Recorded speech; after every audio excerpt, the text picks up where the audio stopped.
Good morning, ladies and gentlemen. Welcome to a bright, snowy Friday morning here in Washoe County. This is the regular board meeting of the Regional Transportation Commission for December 7th. At this time, can I get a roll call? Madam Clerk, please. Neoma Jordan. Present. Von Hartung. Present. Oscar Delgado, welcome. Here, thank you. Christopher Dayer. Present. Bob Lucy. Here. Lee Gibson. Here. Dale Ferguson. Here. Rudy Melfabon. Here. Thank you. We have a quorum. Thank you, Madam Clerk. Yeah, and we'd like to welcome our newest board member, newest addition to the RTC, Mr. Oscar Delgado, who's joining us this morning for the first time in a while, but back. So we're happy to have him. So a big round of applause for our new board member. And unfortunately, this morning, our fair chairman is unable to make it, so we have a wonderful replacement, Mr. Christopher Dare from City of Sparks, to take in his stead. So hopefully our chair takes good care of himself, and we'll see him shortly. All right, at this time, Mr. Moreno, it's December. Would you lead us it's Christmas time. Lead us in the Pledge of Allegiance, please. Be an honor. Pledge allegiance to the flag of the United States of America and to the republic for which it stands, one nation, under God, indivisible, with liberty and justice for all. Thank you so much, Michael. All right. Mr. Gibson, we're on to special recognitions. Mr. Chairman, today we have a special recognition of the RTC by the Transportation Security Administration for achieving the gold standard for mass transit. This is an award that I think represents our commitment to the safety, security of our passengers and our facilities, and I believe... for the recognition, we have Bob McGuire here from the Regional Security Inspector for Transportation Security Administration Headquarters. Welcome, Mr. McGuire. Thank you. Good morning.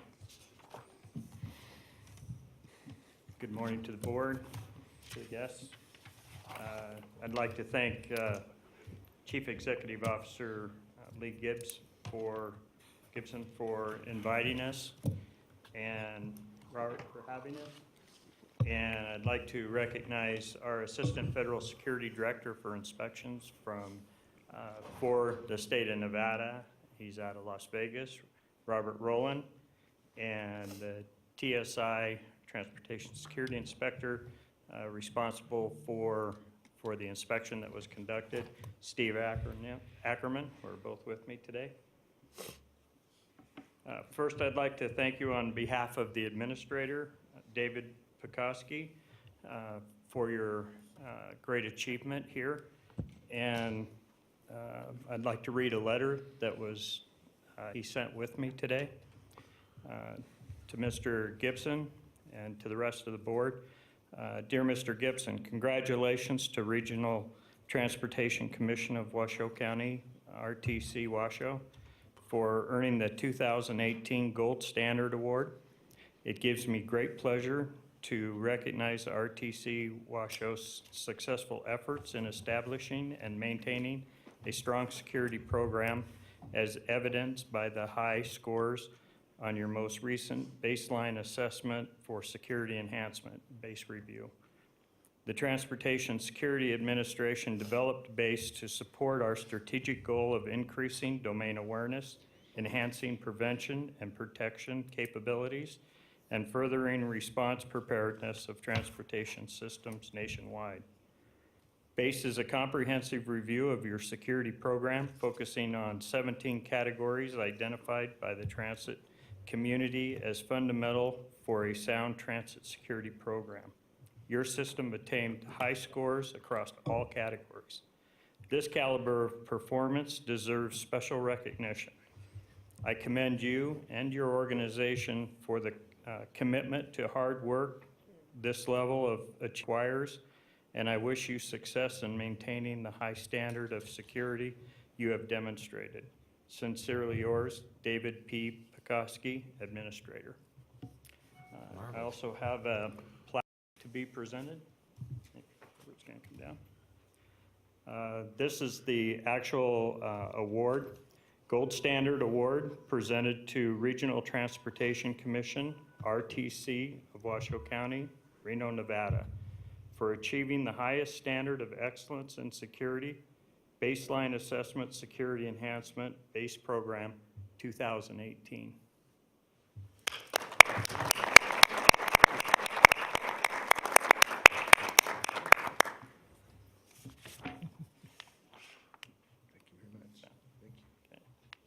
Awesome. Yes, please. Thank you, Commissioners. Robert Reeder, for the record, I'm your Safety and Security Administrator. And this recognition goes to all RTC employees as well as our contractors who day in and day out make sure that these 17 standards are part of our daily operations and philosophy. It's been an ongoing process for over 5 years. Actually, we've been involved with it for almost 10.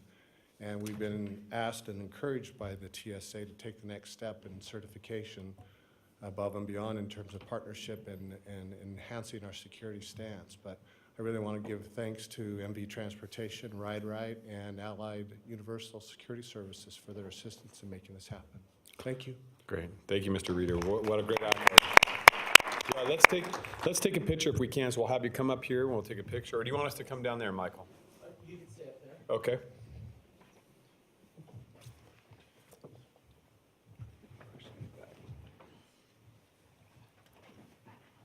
Okay, tall guys in the back. Chris, you in the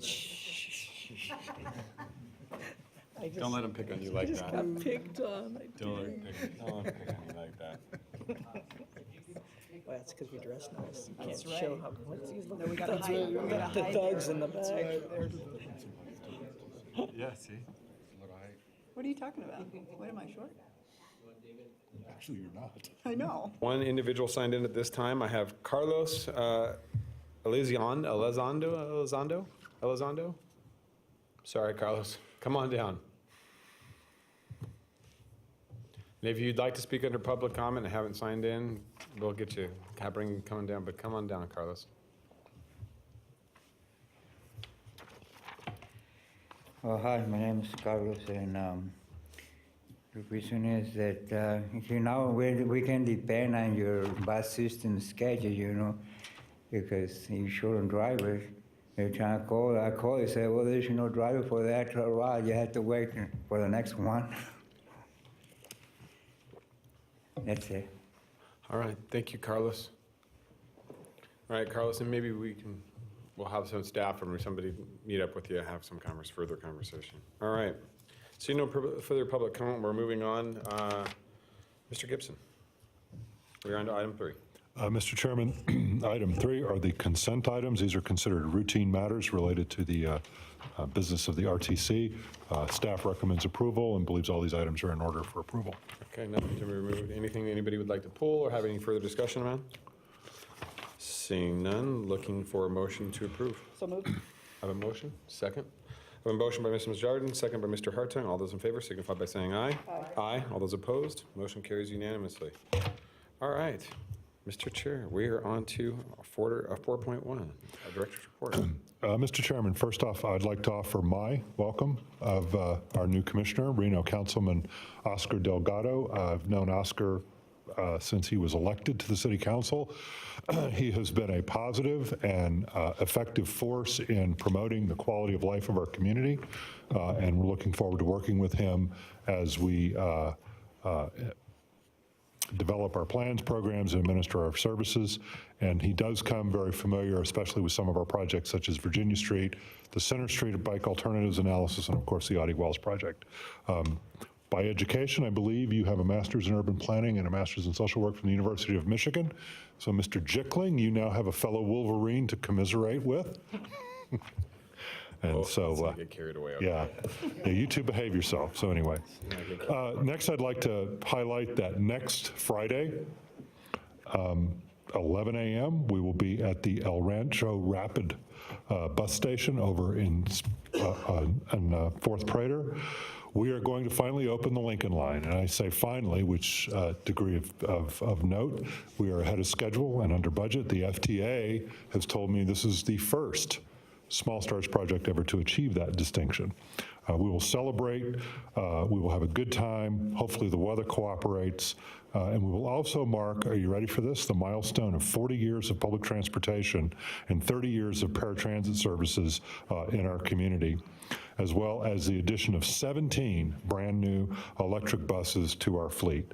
So we're going to invite everyone to come out and celebrate with us these milestones. I also want to highlight that the RTC is offering free rides on all keep people safe during a evening of great celebration. Finally, I want to make a note. As we all know, there was a National Day of Mourning for President George H.W. Bush. Everyone knows President Bush, and all the press and focus was on things like the Berlin Wall and the end of the Cold War. But I think it's worthy of note that President Bush signed 3 pieces of legislation: the Intermodal Surface Transportation Efficiency Act of 1991. That bill basically empowered RTC to make many of the regional decisions for investing in transportation and solidified the partnership between the Nevada DOT and RTC during that time in 1991. The second piece of legislation he signed was the Clean Air Act amendments of 1990. That set forth the requirements for conformity and actually keeps a lot of our planners busy in modeling and estimating our emission rates with respect to the state implementation plans and other plans in place to help us keep in conformance with the Clean Air Act. And it really radically changed how we plan for transportation and acknowledge the environmental impacts of our projects. And third, he signed the Americans with Disabilities Act, which is a civil rights law that has set forth the standards to which not only do we provide our paratransit service, but also how we design roads, sidewalks, and pedestrian crossings. So I just thought it'd be interesting, little tidbit as we end this week of recognizing President Bush, to highlight his significance in what we do here on a day-to-day and month-to-month basis. So with that, Mr. Chairman, that concludes my Executive Director's report. Fantastic. Thank you so much. Neoma. Thank you very much. And I appreciate the highlight of that next Friday we will celebrate the official opening of the 4th Prater project. But for the businesses in that area who gutted it through all of the construction, for those that don't know, there is a celebration going on this Saturday from 3 to 10 p.m. on the corridor. And it's to celebrate all the breweries and all the great businesses. And I think it's very important that any opportunity we can tell everybody that the corridor is open, the Reno Brewery District is alive and well, and to please go and frequent that area and let them know that we appreciate them and that they made it through the construction, and we are rooting for their success. So Saturday, it'll be a great time. Again, hop on board. Hop on board. Mr. Chairman, the ever-observant Denise Thompson has reminded me to mention that the free ride service for New Year's Eve begins at 6 p.m. And will run until 2 a.m. on New Year's Day. So we'll get that on the record. Thank you. Thank you, Denise. All right. Any other discussions about the Director's report? All right, seeing none, we will move on to 4.2, the federal report. Mr. Gibson. Mr. Chairman, again, because we are, kind of remind everyone real quick, this is a accelerated meeting this month for reasons we'll talk about when we get to item 6.1, 6.2. So I don't have a really full-blown federal report. I do want to note we have had meetings with the FTA. We continue to stay on course with the roadmap for our grant. And we have it's even been suggested that as early as January, February, we might be notified of an allocation/apportionment that will be made available for Virginia Street. But from the perspective of how we are progressing with FTA, they're very positive about our project. And actually, I believe we will have FTA representatives here next Friday, Mr. Carranza from Region 9. So we'll be looking forward to that. So with that, that concludes my federal report. Fantastic. Thank you. All right. We are on to 4.3, NDOT. Mr. Malpaban, how are you, sir? Good morning. Just a couple of items of note. I wanted to mention that the draft environmental impact statement is out for the Reno Spaghetti Bowl project. It's a very large project, and we are looking at the first phase being that Spaghetti Bowl Express, which will address some of the congestion that you see at Wells Avenue, the ramp with the interchange. But the public hearing is going to be held December 12th at the Reno Sparks Convention Center. It's between 3 and 7:30 with a couple of presentations, one at 3:30 and again at 5:30. And we're also going to be broadcasting that on Facebook Live. We'll stream that. But folks that are interested can look at the draft EIS document online at www.n.spaghettibowl.com. And that public comment period is open until January 15th. The other big news was earlier this week, the Transportation Board received a presentation from staff about the public-private partnership that was proposed on I-80 for widening east of Sparks there to USA Parkway, and then for operations and maintenance of a portion of I-80 from USA Parkway to Fernley. That proposal was an unsolicited proposal. It was rejected, but the board gave direction to NDOT to look into, we needed to conduct some additional due diligence to see what are the environmental implications, environmental impacts, and report back to the board in 3 months on how we can still schedule this work on top of our regular workload. NDOT did not want to defer or delay any of the other work at Spaghetti Bowl or the 395 North Valleys, substantial projects that are still on the books and have been coordinated with RTC of Washoe County and the Federal Highway Administration. So we'll do some more work in investigating how we can deliver the I-80 widening. We do know, and as the governor said at the meeting earlier this week, that we do know that it's a needed project to address congestion and improve safety on that corridor. And it's an important corridor, not only for the commuters, but also for movement of freight in this region.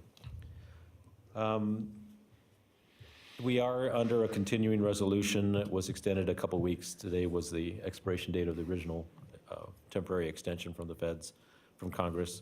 But we're hopeful that they'll pass the appropriations bill for surface transportation for the rest of the federal fiscal year soon.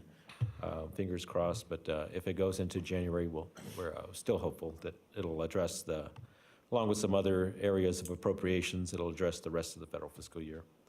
And we're looking forward finally to the new year and a new transportation board. We have a new chair, new vice chair, and the state controller is changing too. So we'll take some in the weeks to come, some opportunity to brief each of those members, Governor-elect Sisolak, the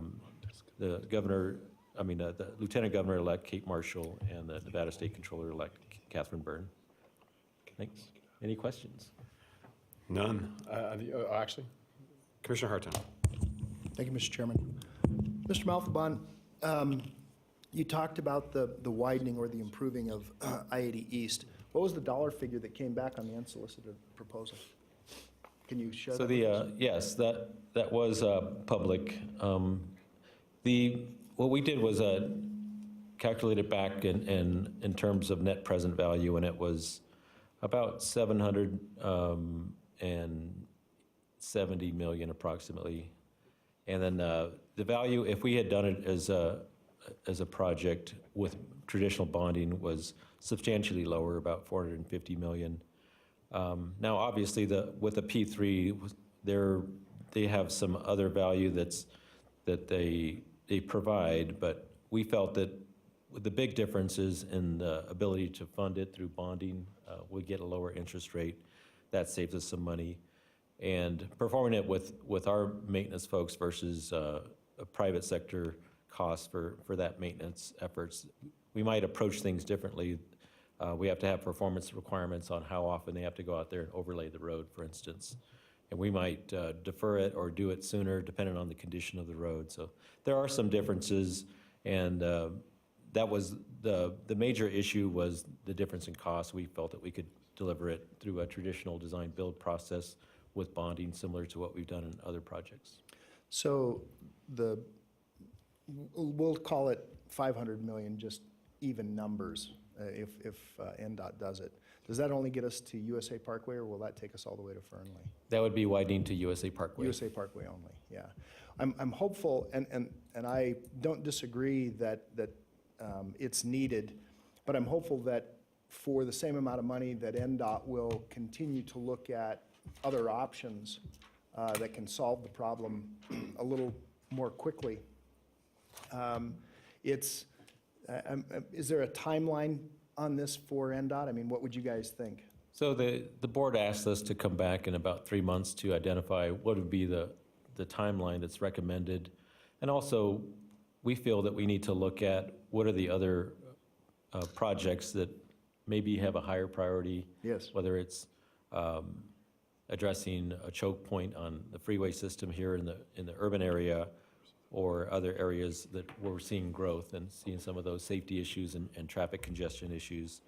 So we would look at when we can fit this project in, what impact does it have to our plan of projects right now in the 4-year term that are already in our statewide plan.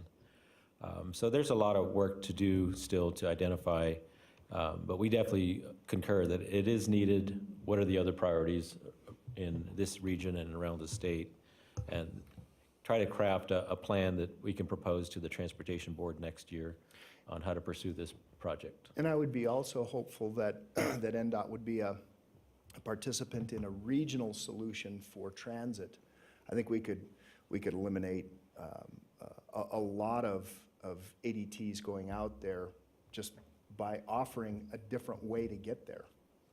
Definitely, and we can't use our gas tax money for the transit, but we can make some improvements, such as park and ride lots, for instance. Right.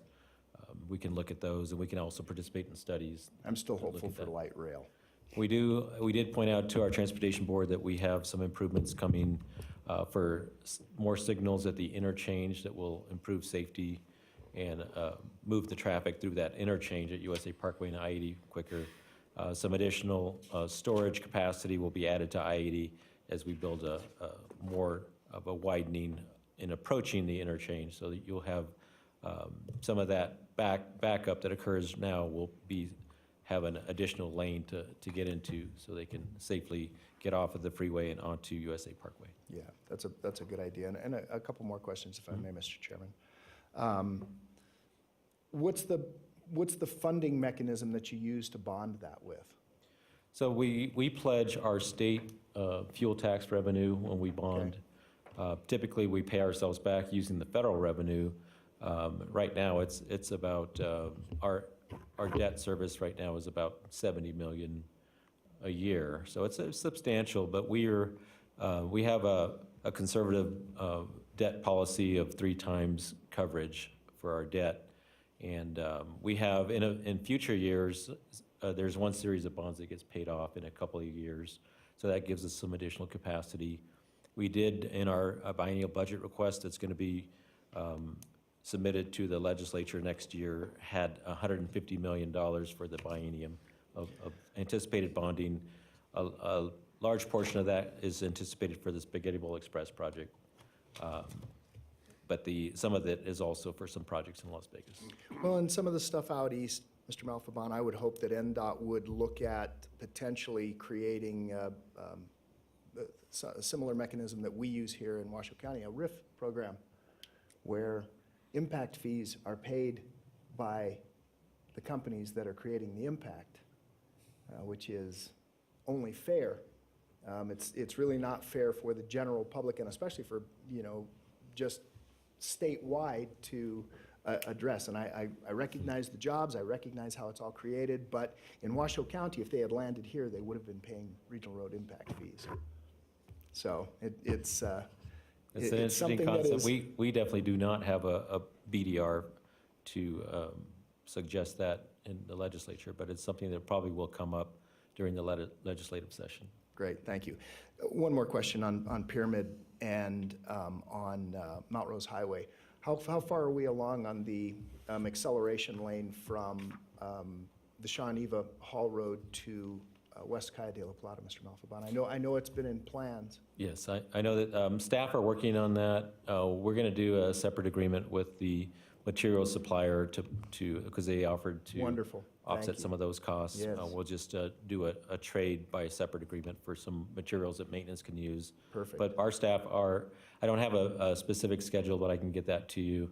But the staff are developing similar to what the improvements we did at Calle de la Plata. And then jointly, RTC, it's got the signal project there too. Yes, so. no, thank you so much. And do we have a timeline on that yet? I'll get that. All right. And Mount Rose Highway, how about, and I should let Commissioner Lucy do that. Let me do that. All right.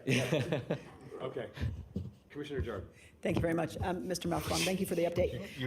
Quick follow-up on the You said you didn't have any questions. I-80 widening. So a private entity came forward with a plan or with money with a plan?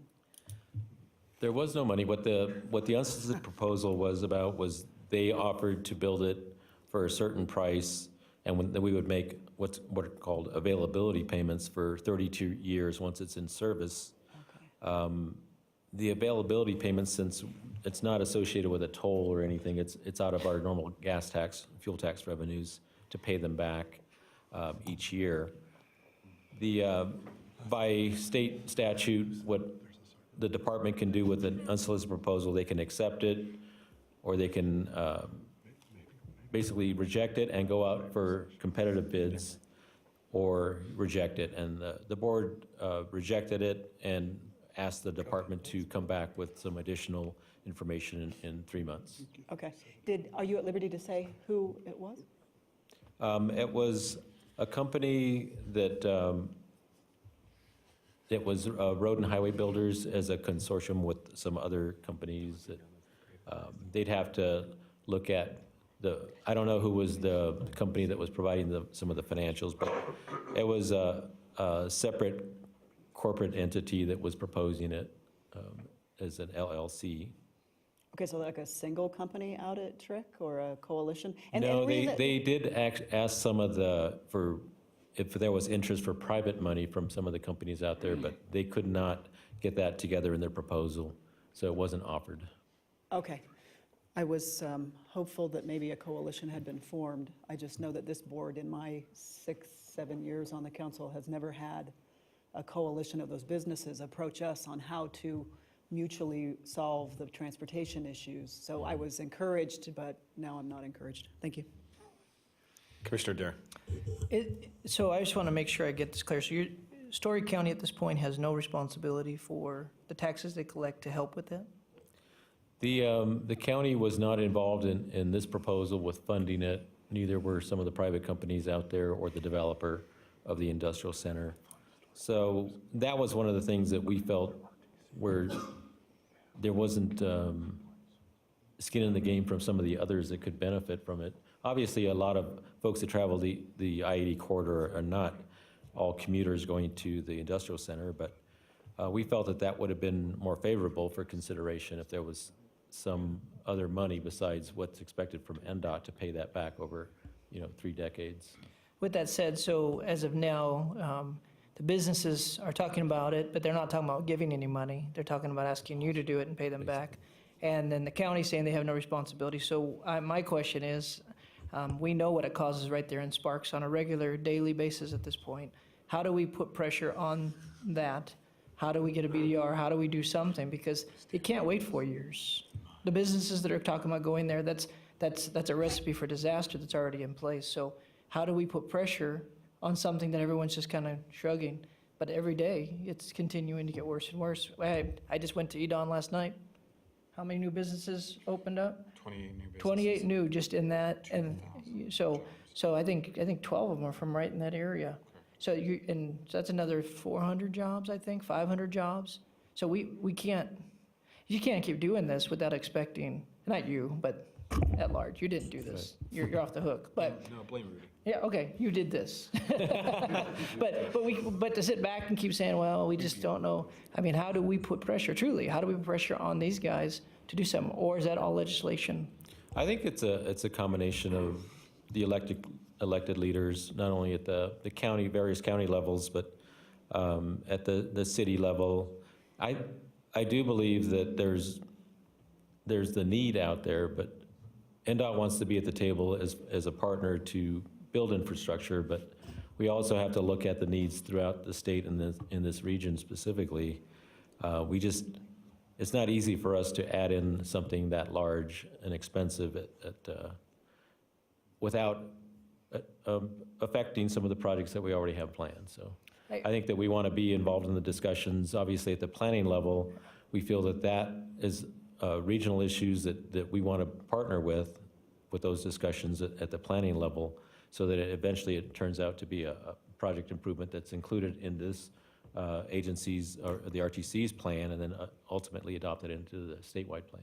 I don't think my question is that I think you are responsible, like, as an Oh, I know. entity, I'm not saying that. But I do have a role, I'm sure, in that, in being at the table. But my concern is, are you guys the one to put pressure on it? Is it us? Is it all of us? Is there something we could be doing more? It seems like it would be you guys would be the bridge between us and all of this conversation.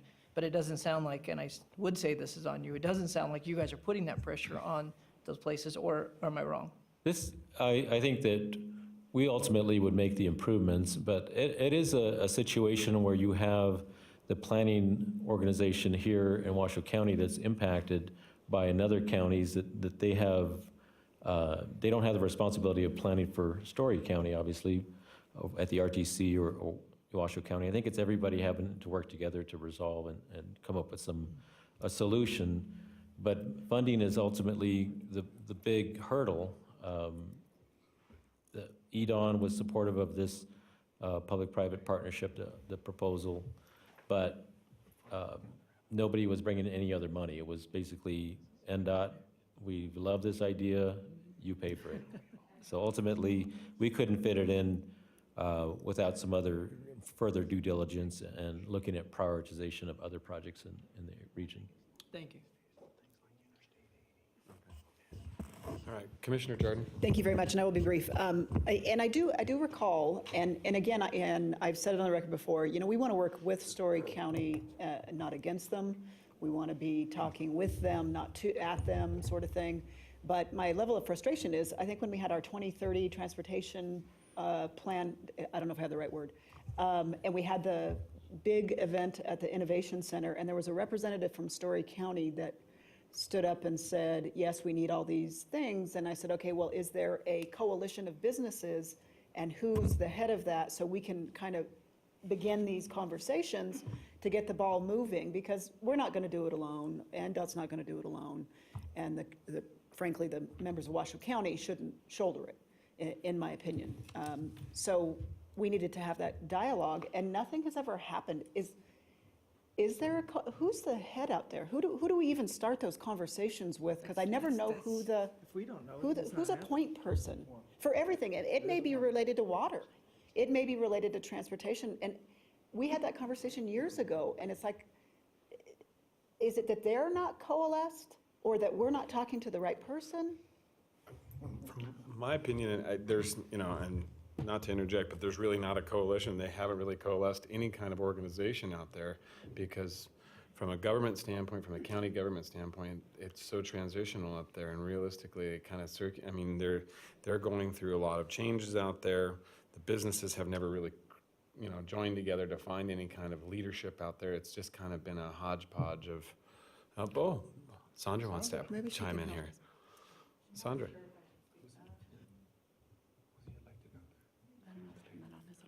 Sondra Rosenberg, Assistant Director for Planning at Nevada Department of Transportation.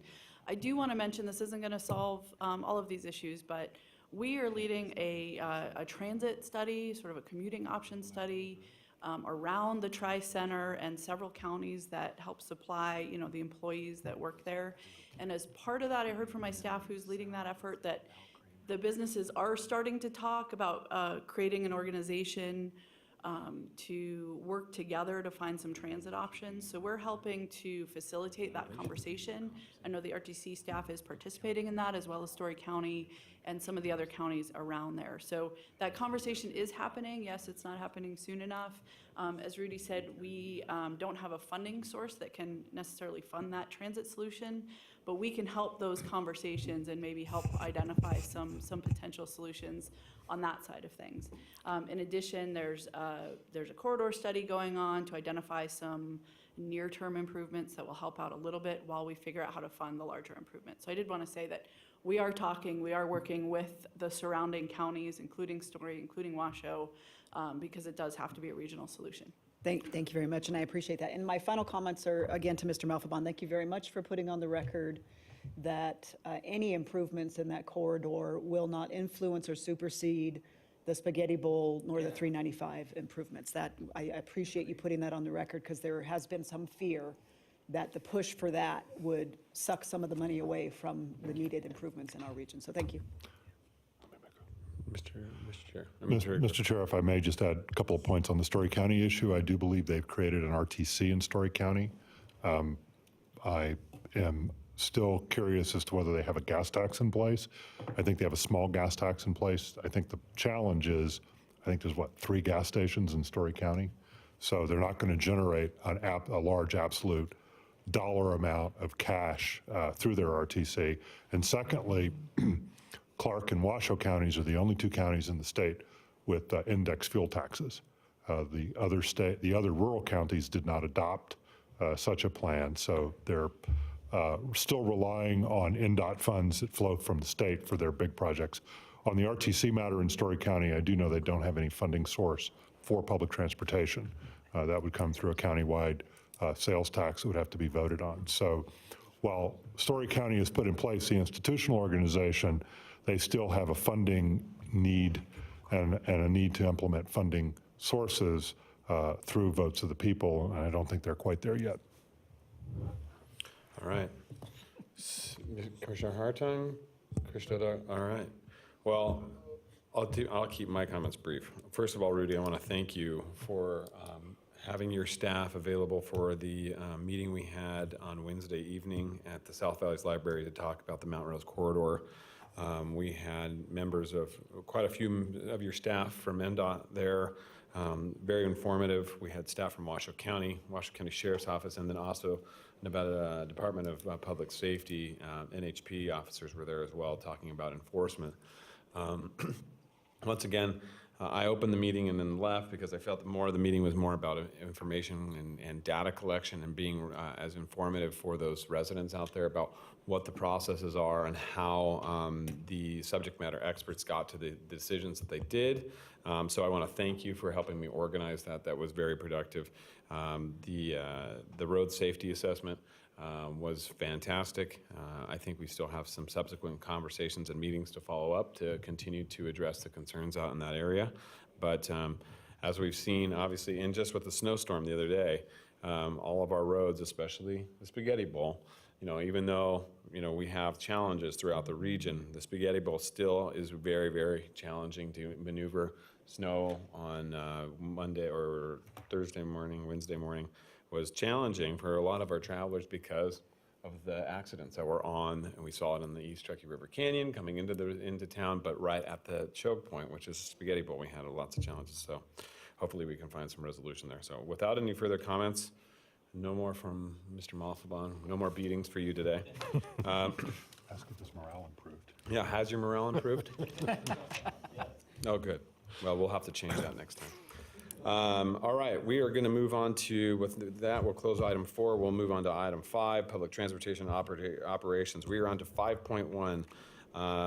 So, Mr. Jickling, you want to take us into this item, please? Thank you, Mr. Chair. Good morning, David Jickling, Director of Public Transportation Operations for the RTC. This item is, I guess, a little introspection on our service of late on the fixed route transit system and a recognition that we've been very challenged. Our contractor has been challenged for the past year or so in hiring and recruiting, retaining, training sufficient workforce to provide the services that we have in our schedule that the community expects. This is a problem that we have been tracking with our contractor for the past year or so. It's directly tied to the robust economy that we are seeing in our community. This challenge is not unique to Washoe County or our transit system. It's being felt by transit systems across the country. Indeed, it's being felt by other industries across the country where there simply is not a stable workforce willing to take the jobs that are available. The result of that was last summer, our contractor unilaterally increased wages for all the employees, all the hourly and salaried employees on our contract by roughly about 20% on average. Some wages were increased by 30%. We've seen as a result some positive recruitment efforts, and we're starting to see a trend. All summer long, we were seeing a trend that was actually bringing in more applicants, and then we hit October 2 months ago, where the number of drivers calling off sick, taking vacations, other kinds of leaves, as well as drivers who left employment, et cetera, just skyrocketed. And we got to almost 20% of all the scheduled service was not made because of there just simply weren't enough drivers. So we've been hearing for months the displeasure, the unhappiness, rightly so, from our customers. For many of these people who are dependent on our transit system to get to work, to get to school, get to medical appointments, having to tell the boss my bus didn't run, tell my teacher I couldn't make it to my final at TMCC because the bus didn't run. We've heard plenty of those, and it's been very difficult for staff to deal with. It's been very difficult for our drivers to deal with. Drivers who do show up for work are getting grief from customers complaining about the ones who don't show up for work. So it's been very difficult. The good news is we are looking at the trends of employment amongst the workforce and seeing a light at the end of the tunnel. And we are hopeful that by January, they should have a sufficient workforce to meet all of the trips that are scheduled. But it's been painful.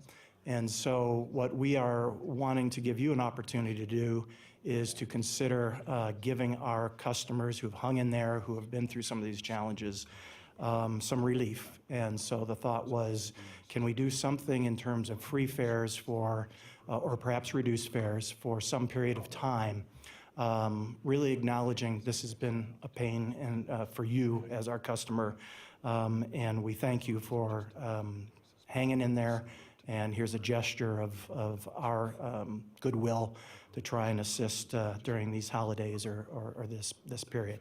So it's really an item just for you to take action should you wish to either reduce fares, eliminate fares. That period of time, if you choose to do either of those, is completely flexible. In our fare policy, you have the authority to waive fares for emergencies, for special purposes, so it's completely within your authority to do so should you wish to, and that's really what this item's about. Thank you, Dave. Commissioner Jordan. Thank you very much. I appreciate the recognition of some of the customers' frustrations in getting to where they need to go in a timely manner or at all, because they need to have that reliancy on their transportation. Is that a word? Is reliancy a word? Did I just make one up? Reliance. So here's my question. So I'm going to relate this to kind of a Christmas bonus. If you give it every year, then it's expected, and people kind of build it into their salary. My fear is at some point you got to go back to charging fares. So how would we define? I want to recognize those that have gutted it out and dealt with it and will still remain our customers. But how do you couch it in a way that everybody is clear this is a one-time temporary? Because I'm trying to connect the dots between how this is going to, one, it's not going to increase ridership, or do you think it will? Yeah, I think it will. When it's free, like when we do free fares on election days or some of the things we've done, we see anywhere from about a 10 to 30% jump in ridership. So, but then you got to go back to charging, and that's correct. kind of where I'm having a little bit of a hard time. How would you couch it? Clearly, we'd need to market, promote, and do our best to inform the public of why we are doing this. And I think your point is well made, that that can be tricky. So we will just have to do the best we can to explain why we're doing this, and whatever time frame is chosen, if you choose to do this, why we think that's a good time to end it. I mean, I'm going to leave that to sort of our marketing folks to figure out what that message really is, because I don't know exactly how to address the concern you have that people might think, oh, this is going to be an annual thing, and I can't wait till next year, because that's not our intention. Well, no, and I know the financial sustainability of it is paramount. I mean, we look at the budgets for our transit all the time, and they're going the wrong direction. And to me, this is more of a recognition of there's been some real difficulties with bus drivers, and that's affected the routes and the timeliness and that sort of thing. My concern is just the sustainability of it. And from what I hear from people, is while they've been frustrated with that, it's more of a larger discussion of people assume that the buses are very difficult to navigate, not enjoyable. You know, there's this whole perception. I actually think that's where the campaign should be. Should be more of a, here's why the bus is a great option for transit. And I don't know that we've done a particularly great job of particularly tapping into our student base and making the transit ride more of an appealing thing to a broader audience. Rather, you know, I think we've kind of missed that a little bit. But I'm trying to figure out how we do this and not have it backfire, I guess, in a month or two. Yeah, I think that's that's part of the challenge. And there's a lot of details, you know, the old devil's in the details. There's a lot of details with how we do this that could have some unanticipated consequences. I think in the agenda item, I suggest that, frankly, it's easier just to go free fare than to reduce fare because there's technological challenges we have to do to do that. We have people who buy fares in advance who are going to say, hey, what gives? I've already bought my fares. You know, it's the best intentions will have some consequences. What I can tell you is approximately $150,000 is what we have not paid our contractor for service they did not provide. So to give you a sense of the savings, if you will, from not having an adequate workforce, that's been roughly what that figure is. But we anticipate about a $400,000 revenue hit per month if you went free fare. So 150,000 would cover roughly, you know, half a month or something like that maybe. I think compounded is that it is the holiday season.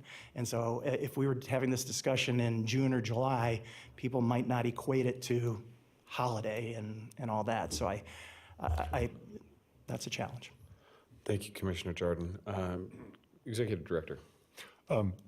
Mr. Chair, members of the commission, I think the idea today was to put this item on the agenda to have a discussion, and I can relate. I mean, my concern, Commissioner Jordan, I have is similar to yours.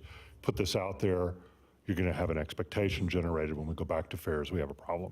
But at the same time, I think, you know, I know if you're on an airline and your flight gets canceled, you sometimes get a nice voucher of, you know, $350, and you get basically a free trip somewhere. I would like to suggest, David, maybe we could drill down through some of the technological issues and look more at a fare cut as opposed to a no fare. For example, on passes, I think it's, to me, should not be too difficult to just say, your pass that was $60, we're going to give you an extra month, so it's really a $30 cost. You still have to use your pass, we still have to register that, and try to maybe do it that way. This is a little bit of an excuse, and I want to apologize to the commission. You know, we had our last commission meeting 2 weeks ago, so there was a rush to get some items. I would like to just suggest that maybe what we could do is maybe from now till the end of the year, a free Friday maybe, so folks could, you know, maybe do their shopping on Friday or just something.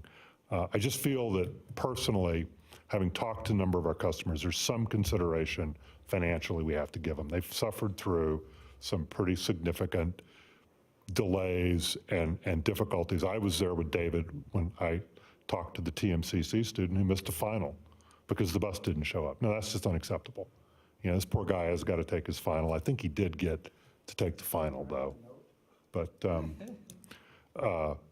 it's just something I felt compelled to bring to the commission today to have that discussion. You know, we're a little bit like an airline. We've got to make sure we're a customer-focused organization and that our customers receive proper consideration when you know, we hit bumps in the road, and we've been hitting a bump in the road, and our customers have been taking both the direct and the indirect cost of these bumps. And you know, just want to just have a brainstorming session here about what could we do.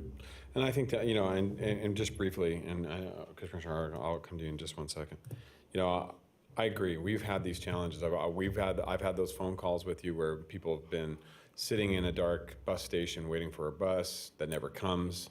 We've had students who have missed finals. We have to do something to kind of revisit this and really address this issue. And there is a cost to this. And we've had this greater discussion about the challenges with bus drivers and how it impacts our regional growth.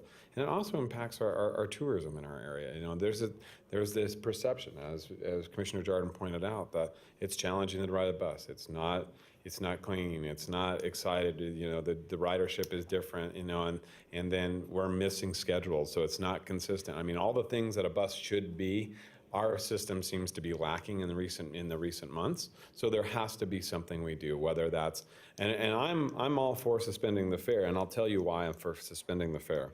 I think suspending the fare is not about giving a free gift, and we don't make it about holiday, but we change the script. We make it more of a positive notion that we're adding new product to our lines, the electric buses, the Lincoln line. We have 17 electric buses. We want you to come and experience our electric line.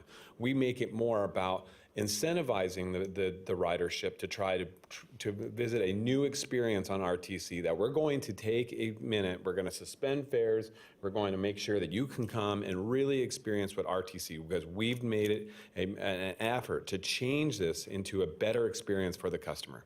Not about, hey, we're sorry, we've messed up, we're going to give it. We're going to say, we acknowledge that we haven't been the best. We've got a new thing coming online. Here, we want you to come and experience what the new RTC public transit's all about. That's what the message should be. Not about we messed up. We know we messed up. There's no discussion that. We've had the discussion about the RFP coming in March, about the new provider. We've had this discussion for a year now. Let's make sure that we're not talking about woe is me and keep slapping our own hands, because the longer we continue to do that in a public format, the more we're going to create that negative perception around that we just can't get our act together. And so from my understanding, let's say, hey, look, we have some good product. We just introduced this stuff. Stuff we're doing with the automation with the university, the stuff that we're adding with the Lincoln line, the brand new street up and down 4th Street Prater, all the improvements on Virginia Street, how amazing the ride's going to be, and how beautiful our bus stations are. Let's talk about those things, and let's talk about bringing people back to our transit and how we cherish our customers. Suspend it till January 31st. Don't make it just about the holidays. Suspend it through January. And make it 40, because we're almost halfway into the December. Make it for 45 days. And then we go into this and we start really talking about it. That's how we go, and then we go into March, we talk about the RFP and the notion about who's going to be the new provider for transit within the community, and we really drive home that that's what the new way is going to be. Mr. Hartung, Commissioner Hartung. Thank you, Mr. Chairman. So, my biggest issue is reliability, and when reliability falls, ridership falls, and then as ridership falls, reliability falls, and it's just this constant downward spiral until the whole thing implodes. And until we get reliability fixed, and we can say, look, this is extremely reliable, we're not going to get our ridership back up. It's just, you know, what is something worth that is free that is not reliable? So it doesn't matter whether it's free or not, right? It's not reliable, and they can't get where they need to go, so what? They still need to be at a place at a certain time. I'm not necessarily for suspending fares. I would rather see giving out tokens or passes or something of that nature, and because in that way we can control it to a degree. I would also like to see a different provider, whether we use a different contractor to provide drivers, or we just bring it back in-house and we say, okay, we're going to have to bite the bullet, and this is something that we're going to have to deal with ourselves. It seems like the contractor is unreliable. Commissioner Hartung, we can't really talk about. I'm sorry. No. But we're talking about right, the whole process of what's happened. Why are we suspending fares? Understood. And that's what I'm Okay. That's the direction I'm going, Mr. Chairman. So, Understood. So I appreciate the latitude, and so I would rather see passes given out or Free Friday as the director has offered. If it's not reliable, we're still not. I mean, what are we giving them? Sure. Even though it's free, it's not Understood. reliable. Great. Mr. Gibson. A couple comments. I want to make it very clear. The challenges we're facing with reliability are challenges that are related to the economy and the labor market. They're not a reflection of the capacity of the current contractor. The current procurement is underway simply because we have exhausted the option years in the contract. This is a federally funded contract, and by federal law, we are required to reprocure that contract. So I just want to get those comments on the record. Thank you, Mr. Gibson. Commissioner Dare. So quick question. So if we do a flood where we bring a bunch of people to watch what we do real close, have we fixed this problem? Or are people going to come and find that we don't have people showing, that buses are still not showing up? I wish I had a crystal ball. I think the problem is being fixed, but if you look at that table in the agenda item, figure 2, it shows you that back in January of last year, we thought we'd fix that problem, and in January, February, April-ish, we were good. It started to get worse during the summer. So our all-time worst month was last month, or October. November, it's dropped by roughly 40%. We're seeing very positive signs here in December as it's getting underway. So the optimists amongst us are thinking the end of the tunnel is in January. But we thought that back in April, and all of a sudden, boom, the whole summer went badly. Yeah. So it's really hard to say. The one thing we tried in January was we did reduce service a little bit. We brought service down about 3% to the level of manpower that we had at that time. And that was in part why all of a sudden we were successful. Well, as soon as drivers started fading out and getting jobs with UPS and other sorts of things, they started losing them. Right now, for every 10 drivers hired to be trained, about 2 are still driving 6 months into the program. So my suggestion, whatever we decide, I think a lot of these are good ideas, and I guess it will probably come down to just what's most popular. But if we're going to bring people close again to see what we do, you only have so many chances to get somebody to continue to ride. And so if you're not careful, you bring someone close. And so mistakes do happen, or things do happen, and you can't control everything. But it sounds like there's times people are sitting there waiting for a bus that's not going to come. If we know that bus isn't going to come, can we commit people to go and make sure if that bus isn't coming, that we have some communication happening in our region? That would seem to be a wise place to put our time and money to help make people understand. They get things happen, but they don't get sitting there for an hour or whatever waiting to get there, because that student could have took an Uber if he knew that bus wasn't coming. And so my concern is, if we have the money to make sure we do well, let's balance it out and make sure that whoever does ride our bus gets the best of what we get, and not just, sorry. I'm not saying you did that. I don't know all the details. And then I also know we have our other smaller vehicles that if we know a bus isn't going to come, potentially is it possible, just a thought, to potentially use some of our other resources for those weird situations to make sure we give our constituents the best thing during this time. And that seems, as much as all these other things would be nice, I think what everyone would probably appreciate the most is actually the ability to get from A to B in a consistent, reliable manner. So those are my thoughts, but I do think I've seen people do things that are really good to bring a bunch of people closer to see what's not good, and then it only proves that they're never riding the bus again, or whatever it is in life. So I would just be careful and make sure that'd be my suggestion. Thank you. Commissioner Jordan. Thank you very much. And I tend to agree. I feel like we need to fix the ridership experience problem before we start looking. I think there's a way, maybe as we move forward, to do some type of Free Friday thing when it's tied to a campaign to increase ridership, but we've got to fix the ridership timeliness experience before I think we do that. I would relate it to a new restaurant opening. And even if you gave a free meal the first time for somebody to come in and eat, if the food stunk and the service was horrible, I don't care if it was free, I'm not going to come back to that restaurant. So that's my fear. I share that fear, but I also want to see if there's a creative way to recognize or tell our frequent riding customers, thank you for sticking with us. I don't think free fares for a month or two is the right way to go until we get more certainty in our drivers and our timeliness. Commissioner Delgado. Thank you, Chairman. How much do we pay our bus drivers? I think that wage, and their contractor, just to be very clear, it's not RTC's employees, these are Sure. contractor employee. I believe that starting wage is $17 an hour. 17 an hour, and that's with the recent raise? Yes, it was like 13 or something like that. And they previously. require our drivers to go through all types of certifications, background checks, and everything Yeah, else. and that's been a big problem with legalized marijuana now. There's a lot of folks dropping out from So that. 17 an hour.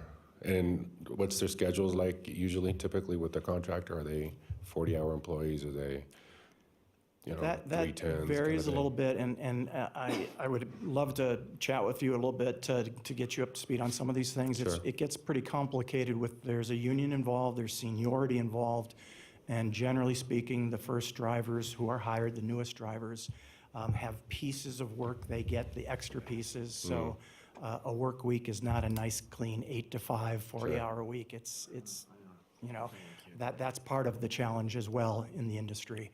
And that's going to have to be worked through. Yeah, and I know we want to talk about labor, and we're not really agendized to that, and we are going to have that item come back after the first of the year, so we can do that. So I want to really kind of keep us reined into this about the fares in regards to what we're going to do, how we address that. So if we can do that. Yes, Commissioner Hartung. Question for legal. Ms. Ferguson, how are we styled here today? Because basically this is a reduction of fares or free fares. Can we give staff direction to do something slightly different, passes or something of that nature, or is this just a straight yes I or don't no? think so, Commissioner Hartung. We're agendized for a temporary suspension or Right. reduction of fares. Right, that's. What did you say? Okay, so this is a yes or no? Yeah. Okay, thank you. And if I may just add to that and point out, the policy, which I probably should have attached to the item for you, gives the board or the executive director the authority to suspend fares. So I think the issue was really brought to you for your awareness and to hear what you had to say, but, and I don't want to speak for legal counsel, but the executive director and the policy has the authority to do that as well. Mr. Jickling, I have really one quick question for this. And Commissioner Jardin and Commissioner Hartung brought this up. Reliability is paramount when we have this discussion. What would be the opportunity at these bus stops to create them some sort of reader board, so to speak, bring technology to the bus stops? So as like you were at the train station, that a train station would be delayed or something that wouldn't come. What would it be to automate bus stops, especially along some of our popular routes, how they would know, so ridership could know that a bus is going to be missing, that the 12:15 will be late, or it's not coming, that the next bus would be at 12:30 or 12:45. What would that automation be like? What would that cost us, our RTC? I can't speculate on the cost, but I can tell you we have some of those tools in place today. We have an app called Next Bus that a large number of our passengers use. Okay. They can look at that, and it shows them exactly on a map where that bus is. What will happen is they don't get why isn't that bus there? So what happens when they see that the bus isn't there, they call customer service and say, I'm out here at the stop. The schedule says it should be here in 5 minutes. I don't see the bus anywhere on the map. What's going on? And to earlier comments, early on with this problem, we were struggling with how do we get that message out? How do we tell people? For the past 3-4 months, what we've been doing is we know which trips there's no driver assigned for because nobody bid that work. It's just there's no driver. And so it would have been filled by extra board, which is extra drivers or overtime or things like that.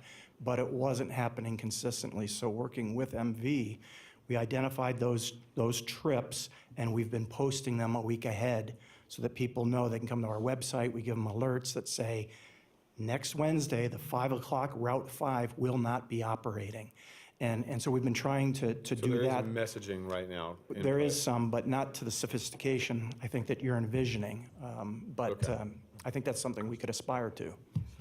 And I think the messaging is that a lot of the individuals that are riding our ridership may not have smartphones, may not have the app capability. They may be on. Yeah, or, and so there might be some challenges there. So it might be something to look into as we talk about reliability. And to Commissioner Jardin's point, if we're not providing the best service for these individuals, to give them something free might not be just the answer. It might be, instead of losing $400,000 a month to give free rides, we might as well look at how can we better spend maybe money, because we already know the ridership's hanging with us and we're seeing missed trips and we're doing what we can. How can we better spend that money towards more reliability? And if that's improving apps, if that's improving different things like that, those are probably maybe, from my standpoint, a discussion we should probably have as well. Commissioner Hartung. Thank you, Mr. Chairman. And perhaps with the app, maybe when they use the app or sign up for the app, maybe that's when we give them a 5-day pass. Maybe that's when we give them an incentive to stay connected to the system so that they do know when the bus, when there's a delay in the schedule or that they need to make other arrangements. Okay, so we've had some pretty significant discussion on this today so far at this point. Right now we're stylized to decide whether or not we want to suspend service or reduce service for a time period. As Mr. Jickling has pointed out, we also have the latitude to allow the executive director to, at his discretion, enforce policy. So, Mr. Gibson. Mr. Chair, maybe this is an idea, and I'll just sort of bounce it off of David real quick. So we know pretty much, not too far in advance, but we have an inkling of when, or we have knowledge of when a route is going to underperform its schedule, correct? Correct. Perhaps one of the ways I could approach this under my discretionary ability would be when we know, for example, on Wednesday, Route 6 is not going to be performing up to the scheduled service. Perhaps the next day we could do a free day for Route 6 or do something that's sort of real time, and it's that immediate, again, airline experience of, well, your route yesterday or didn't work too well, so today, because our customers are pretty regular. I mean, it's the same folks coming out day in and day out. We just immediately turn around on that next day on that route and offer them maybe a free fare or just something that's the consideration for the inconvenience they had experienced the day before. And maybe that's the option, is just sort of manage this more real time with respect to that. The other thought is, and again, I opened this can of worms, so I'm going to be on the hot seat for this. Virginia Street. Yesterday, David, I think you told me ridership on Virginia Street's down about 20% during construction, during utility relocation. That's our number one route. That's what, 4,500 people a day. So we're losing 900 people a day on that route.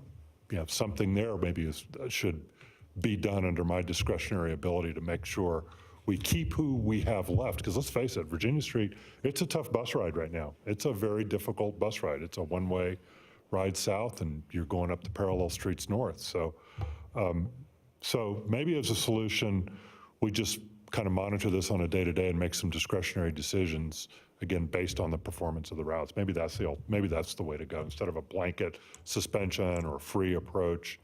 And then we come back, and we haven't done this in a long time, and I'll take the blame. I think it's time for this commission, especially as we look to how a new contract will be implemented. Maybe it's time to have a full sit-down workshop in January, February about the transit system. And I can tell you, because we've all read the agenda for today, there's going to be another interesting discussion about public transit and RTC. No, another one on there that perhaps would encourage us to think about having that workshop and really start dimensioning all of these ideas and coming back with, and I'll be blunt, a new approach to public transit. So. All right. So at this time, I'm going to look for a motion okay.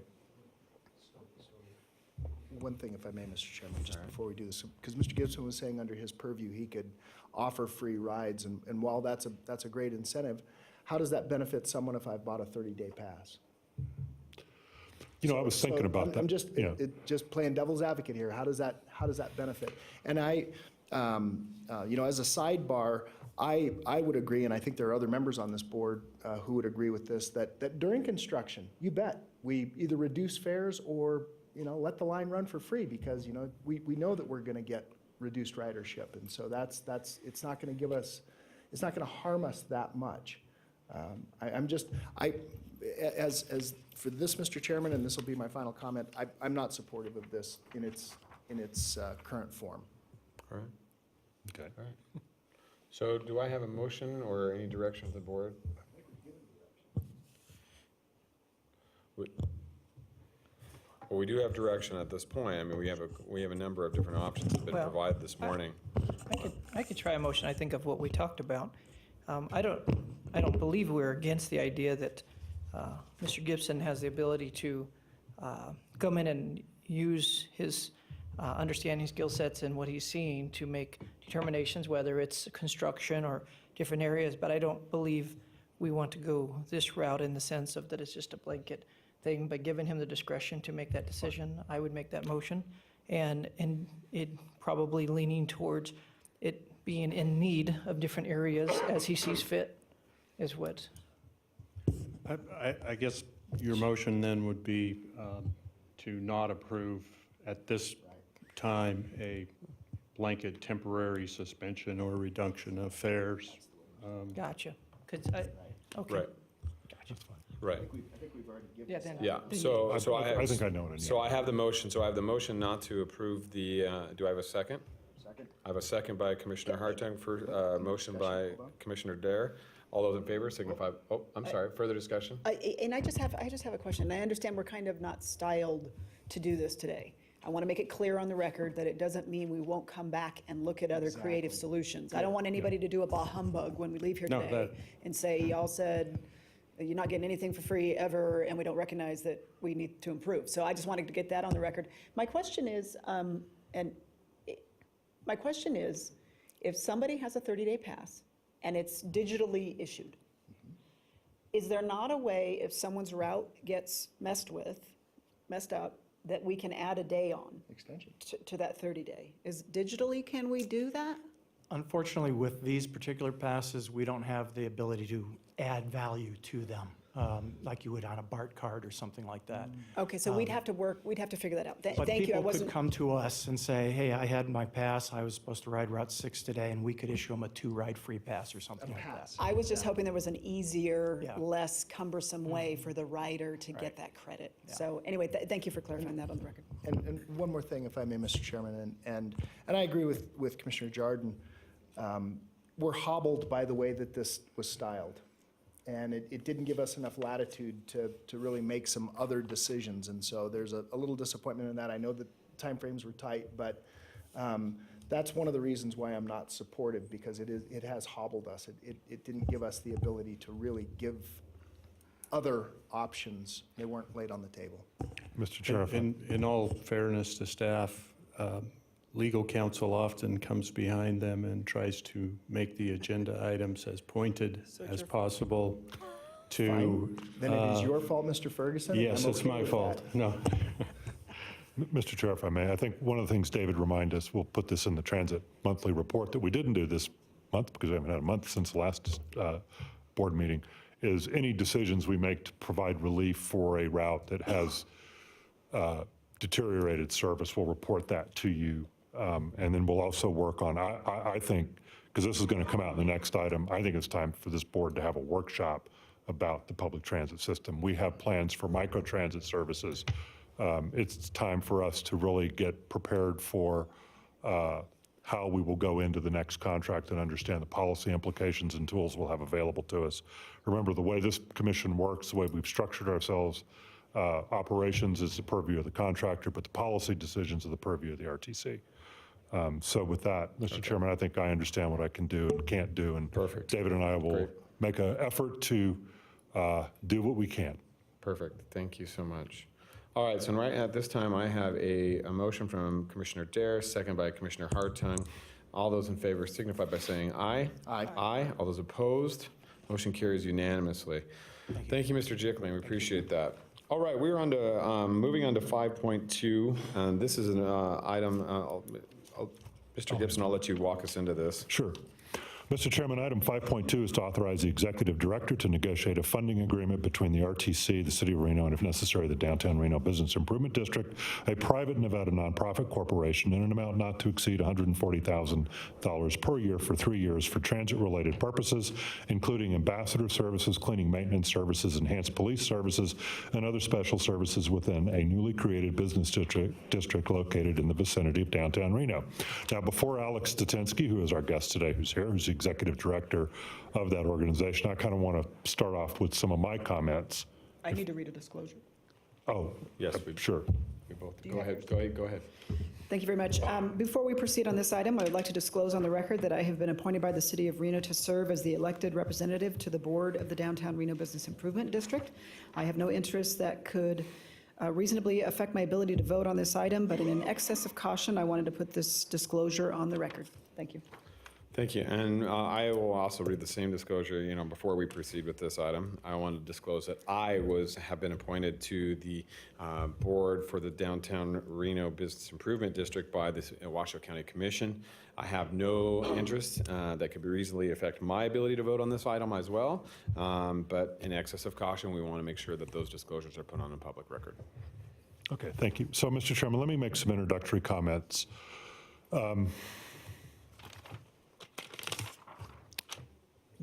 What was it, David, about 2 years ago, year and a half ago, we attended a meeting. The police chief was there. City of Reno representatives were there. Washoe County, I believe some Washoe County social service folks were there. Catholic Charities was there.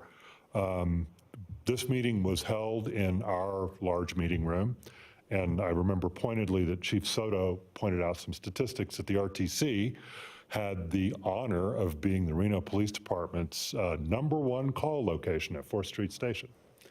That is not a recognition I particularly am proud of. I am a very pro-transit person. I want our community to have a vibrant transit system. The way our city and metropolitan area is laid out, our road system does not follow a grid. It follows the path of the river, and it also follows the drainage ways coming out of the Sierra and Virginia range. So our streets are very curvilinear, and we just have an interesting meandering route system here. The bottom line up front is for us to operate an efficient transit system, and I want to be clear on the record. Our contractor and RTC operate an efficient transit system. Our cost per passenger carried is one of the lowest in the country. We're very proud of that. And we've done that through the competitive framework of contracting and the public-private partnership we've had with the various companies. But at the end of the day, I'm getting feedback that downtown is just a challenge. I have personal friends who used to once like to go downtown on the bus, go to a baseball game, have a few beers, and then ride the bus back home. They don't like to do that anymore. They don't like being downtown.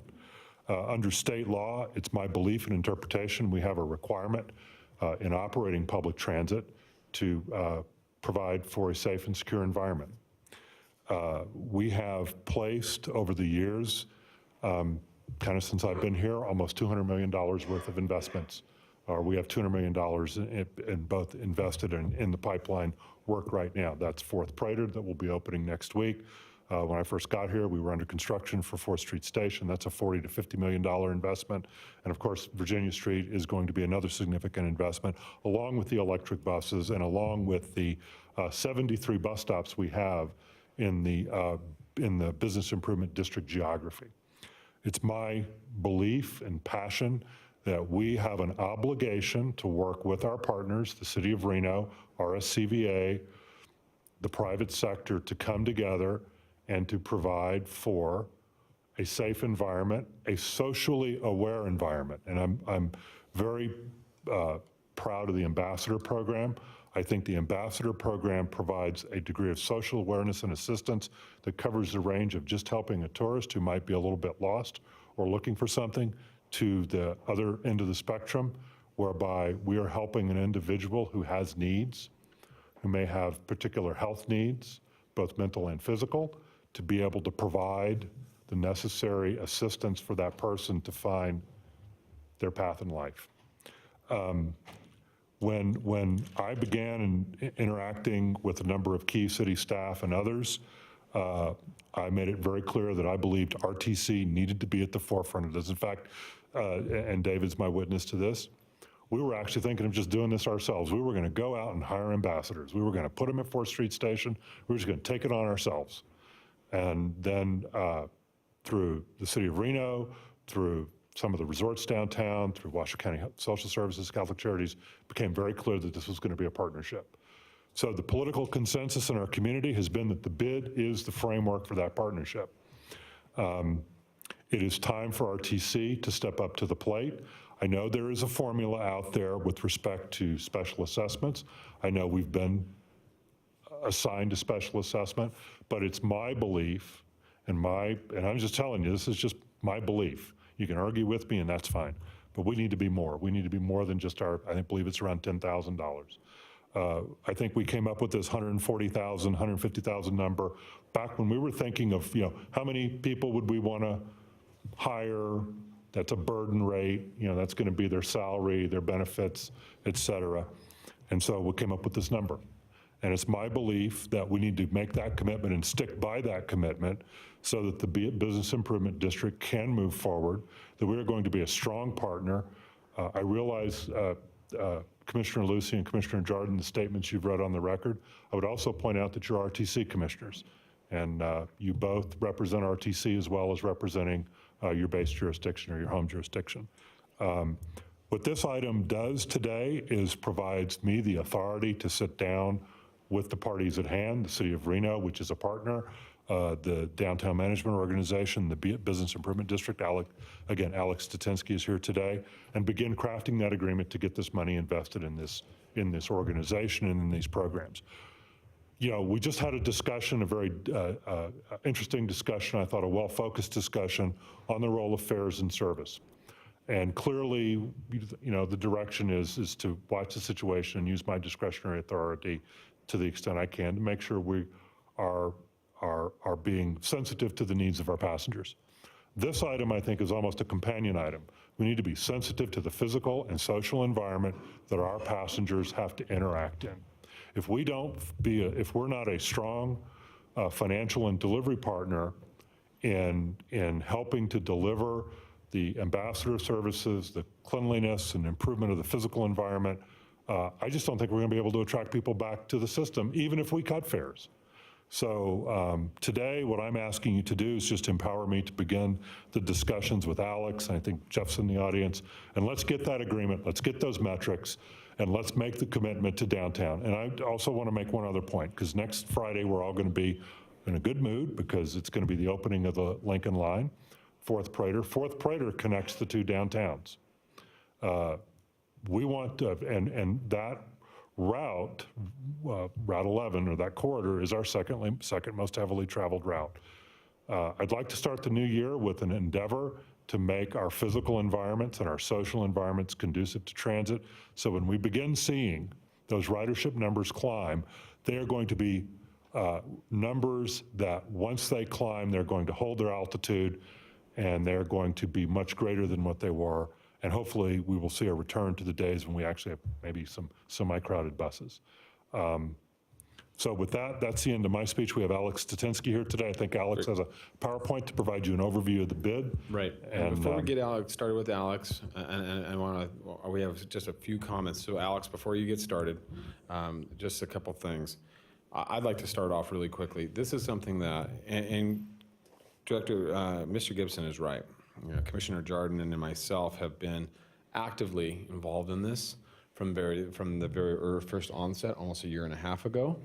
This discussion has been going and going, but it's not about just Commissioner Jordan and myself. I think every commissioner that sits up here at this dais today plays a very active role in how we address the needs of our downtown. Those that are very susceptible. We are addressing homelessness. I mean, all of our boards have been very active in homeless. Commissioner Dare is currently the chairman of the Community Homeless Advisory Board. We actively are enrolled, and I think we've taken this and looked at our downtown, not from just a standpoint of we need to revitalize our downtown, But we're looking at this from a regional aspect about how do we address these major concerns within our area? Was that public safety? Is that homeless? Is that tourism? What is that, and how do we go and really, because this is our gateway to our community and a gateway to our region, and I've said that continuously, and I think we need to continue to address that, and through that, understanding from all of our boards, from the city council, at Sparks, in Reno, and at the county commission, we've all addressed this in different manners, and we're working on it as in a regional effort. We really are addressing homelessness and some of these social issues. And so this is just another part of that larger piece of the pie that we feel is going to be an effective way of addressing some of these issues within our downtown area as we move forward. I know the city of Sparks will talk about potentially adding something of this very similar to their downtown as their downtown continues to grow. So with that, I wanted to just kind of open up and thank you for being here today to present on this item and really show us your idea of what the future holds as it pertains to the Downtown Reno Improvement District. Commissioner Hartung had some comments as well prior to you getting started. Yeah, just questions, Mr. Chairman, thank you. And I too, like the director, I look forward to being more proactive in creation of TODs in the future, whereby transit is the core of that. So I'll look forward to that discussion later. But my question is so our assessment, RTC's assessment is $10,019.59. But and this sort of jumps back and forth, and this is a question for either legal or for Mr. Gibson, Mr. Chairman. So the estimated fiscal impact is $140,000 annually, or $420,000 over the 3 years, but we're talking about, are we just giving $140,000, or are we giving the 140? Is it actually $150,000? So what's the real number? Because it would actually be $450,000 and about $60, just shy of $60, if we use the $10,019.59. So the total is about 150,000 and includes the 10. The 140 would be what I would call the discretionary piece. The additional, that's the additional. That's the additional increment. Okay. Again, that was a number that it was just a kind of an estimate, thinking if we hired at RTC maybe 3 to 4 ambassadors, what would that cost have been? If you'd hired 3 ambassadors at, say, $40,000, that would have been $120,000 a year right there. So my next question is the fiscal year 2019 RTC budget contains $150,000 for the first year of the program. This is a question for legal. Do we have the ability, Mr. Ferguson, to encumber funds for an additional 3 years, or would that be at the discretion of future boards?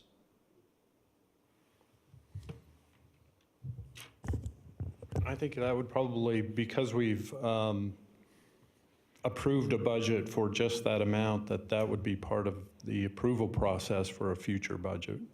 But I think that is an issue that is present in almost every contract that public entities enter into. I would add that typically the way we frame a lot of our contracts is those are option years, again, because they are future. We can't make future obligations budget resources until kind of we get to the budget, but we can certainly include those options. I think one of the things I had envisioned in this contract, in this MOU, is asking Mr. Statinsky to come in. I've heard. So heads up, Alex. I've heard. Let me finish. I've heard from commissioners that perhaps you should be in front of us quarterly. Right. I was thinking between quarterly and annually, but also they would be required to submit monthly invoices to show progress related to the terms and conditions of the MOU. So those are the contractual elements we would have to be able to measure, assess, and adjust the program and our involvement as we go through it. And my hope is, and this is not spoken in the negative. My hope is that we get these performance reviews and these measures where we can say, yeah, we're spending the money wisely. as opposed to just saying, look, let's spend it. So And that's so, all I have for now, let's Mr. Chairman. let's do this really quick. Let's let Alex take us through the presentation, what he hopes to achieve with the BID, and we can have a greater discussion, Commissioner Hartung, at the end in regards to how RTC will impact that agreement and how we'll move forward. Is that okay with you? All right. Is that amenable with the board? All right. Alex, the floor is yours. Welcome. Thank you, Chairman Lucy, and thank you, Mr. Gibson, for this incredible introduction. I'm very appreciative of the opportunity to be here and present to you, and I'd be just more than honored to do that. If you want that on a quarterly basis and get bored by my presentations every quarter, I'd be happy to do that. So I just want to give you a quick overview, first of all, numbers aside, what the bid is, what our mission is, what we're here to do, what we intend to do, and what we already have done so far. I just, by the way, had a presentation similar to this at the RSC, the Tourism Authority. RSCVA, just before this meeting, and I'm really pleased to report that it was their annual sales meeting that they had, and I'm pleased to report that 3 or 4 people actually raised a hand and said, we want to let you know we have already noticed a difference. And the ambassadors already have been deployed for about a month. And they said it made a big change. They have a visitors bureau in our district on Sierra. They have reported that things have changed, that they've noticed the changes on various levels, and I'm super happy to hear that. So I'm just that up front. So you all, I assume, don't need an education of what a business improvement district is. There are over 1,000 in this country. I'm a huge advocate for these type of organizations to come into communities and to fix things and improve things that municipalities today, unfortunately, in the United States are not capable of doing anymore, usually because of a lack of funding. So private entities come together and say, okay, we're okay with paying an assessment for the next X amount of years to get whatever it is fixed. And I'm really proud, I'm really happy that Reno stepped up and was able to pull in the first bid in Nevada to Reno, even though there's over 1,000 across the country. So it was a fairly lengthy process that you probably are aware of. You may even been part of it. I was before my time, before my arrival here, an exploration process of about 2 years to really figure out that the bid is the right venue to go. The result of that was a petition drive that included 61% of all property owners that proactively said, okay, we want this. And the bid was created. The concept was threefold. You guys are aware of these 2 special assessment districts that have already been in existence: the police assessment district and the clean special assessment district. Both of them were folded into the bid. So now we're doing that. In addition to providing an additional ambassador force to become eyes and ears to support the police and support Public Works by reporting clean issues and incidents to Public Works directly so that they can take care of this. We have 3 different levels of areas in our district: the standard, the premium, and premium plus area. Premium plus means Virginia, really, it's that corridor. Premium is sort of the fork area outside of that corridor. Here is the map that illustrates visually the boundaries. Our district goes, as you probably know, from Keystone to Wells, from the freeway up north to California, with that little exception on Virginia that includes Wild Orchid. So the mission that the bid has is, again, threefold. It's to stabilize downtown Reno streets through improved public safety. So one part is the police force that will is providing additional services to downtown that they don't provide otherwise, and the bid is paying for it. And the ambassadors that are additional eyes and ears now on the ground. We address homelessness, and really important for me is the word address. We don't stop homelessness. We don't get rid of homelessness. everyone here in the room knows what a complex situation that is, and you cannot just stop it, but we can address it. And I'm really happy to say that we are making strides in that already. Our ambassadors, we have 14 currently on the ground. They are trained to connect with the transient population. They have continuous training programs to connect with various community organizations that we have, and I'm really so happy to report, so happy to recognize how many organizations there are that are working towards the same goal. So we are all connected, we're helping out each other. HOPES is providing services to us, REMSA is providing services to us. There's all kinds of different organizations that will work together. We have made a difference. I can report so far that when I talked to Grant and I looked at his statistics that he puts together every day of what ambassadors have accomplished, it's an average of 2 transient individuals that the ambassadors were able to place and refer into either a shelter or a program, 2 per day.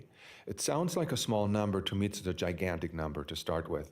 If we do that every day, it makes a big difference. If you come to our office, you see this little alcove that we have, this outside storage area. We currently have about 20 shopping carts sitting in there. And we collected them literally just over 2 or 3 days, just in downtown.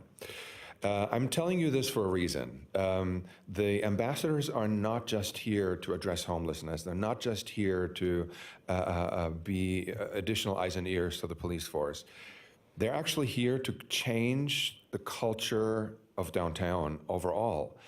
People notice them. Homeless people notice them because they're not being chased out of downtown. That is not our job, and this is not our intent.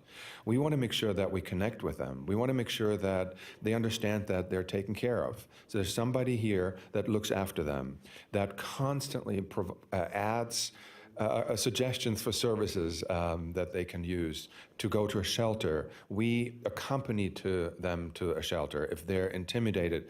Believe it or not, there are some homeless people that don't go to seek services because they just don't want to go into that place and be bothered, and they don't know what to say, and they don't know how to sign up for it, and they're confused. And so the ambassadors help them with that. So there is a whole different tenor on the street, where people now realize we're being watched. Things are changing slowly. If you look at where our station is, or the old police station is, where the BID is housed now on 4th Street, it's basically next door to the 4th Street bus station. If you have a chance to look at it, I would invite you to come and look. I would say there's a reduction of about 80% of homeless people camping out in that area. Makes a huge difference to your ridership because that area is right next door, and it's all one big block, basically. We enhance cleanliness. As I mentioned, we report cleanliness issues to Public Works, and we're going to make sure that this is being taken care of ASAP. We have a hotline set up with Public Works that goes to, I think, 7 different staff at Public Works at the city to make sure that they address issues swiftly. The other area that we do, and that also comes in handy for RTC and your ridership, is hospitality and visitor services. So these ambassadors are not just there to call out cleanliness issues, safety issues, deal with the transient community, but they're also there to talk to people in general, talk to visitors, talk to residents that walk up and down the street and say, hey, how are you doing? How's your day today? And we have some information for you if you're interested. Have you heard of the new bus line that goes to Sparks at all? Are you familiar with that? This is it's a cool ride. It's affordable. Here, I have a piece of collateral for you that we can give you. Use it. Try it for once. So the ambassadors could potentially also be a sounding board for you guys and a spokesperson for you guys.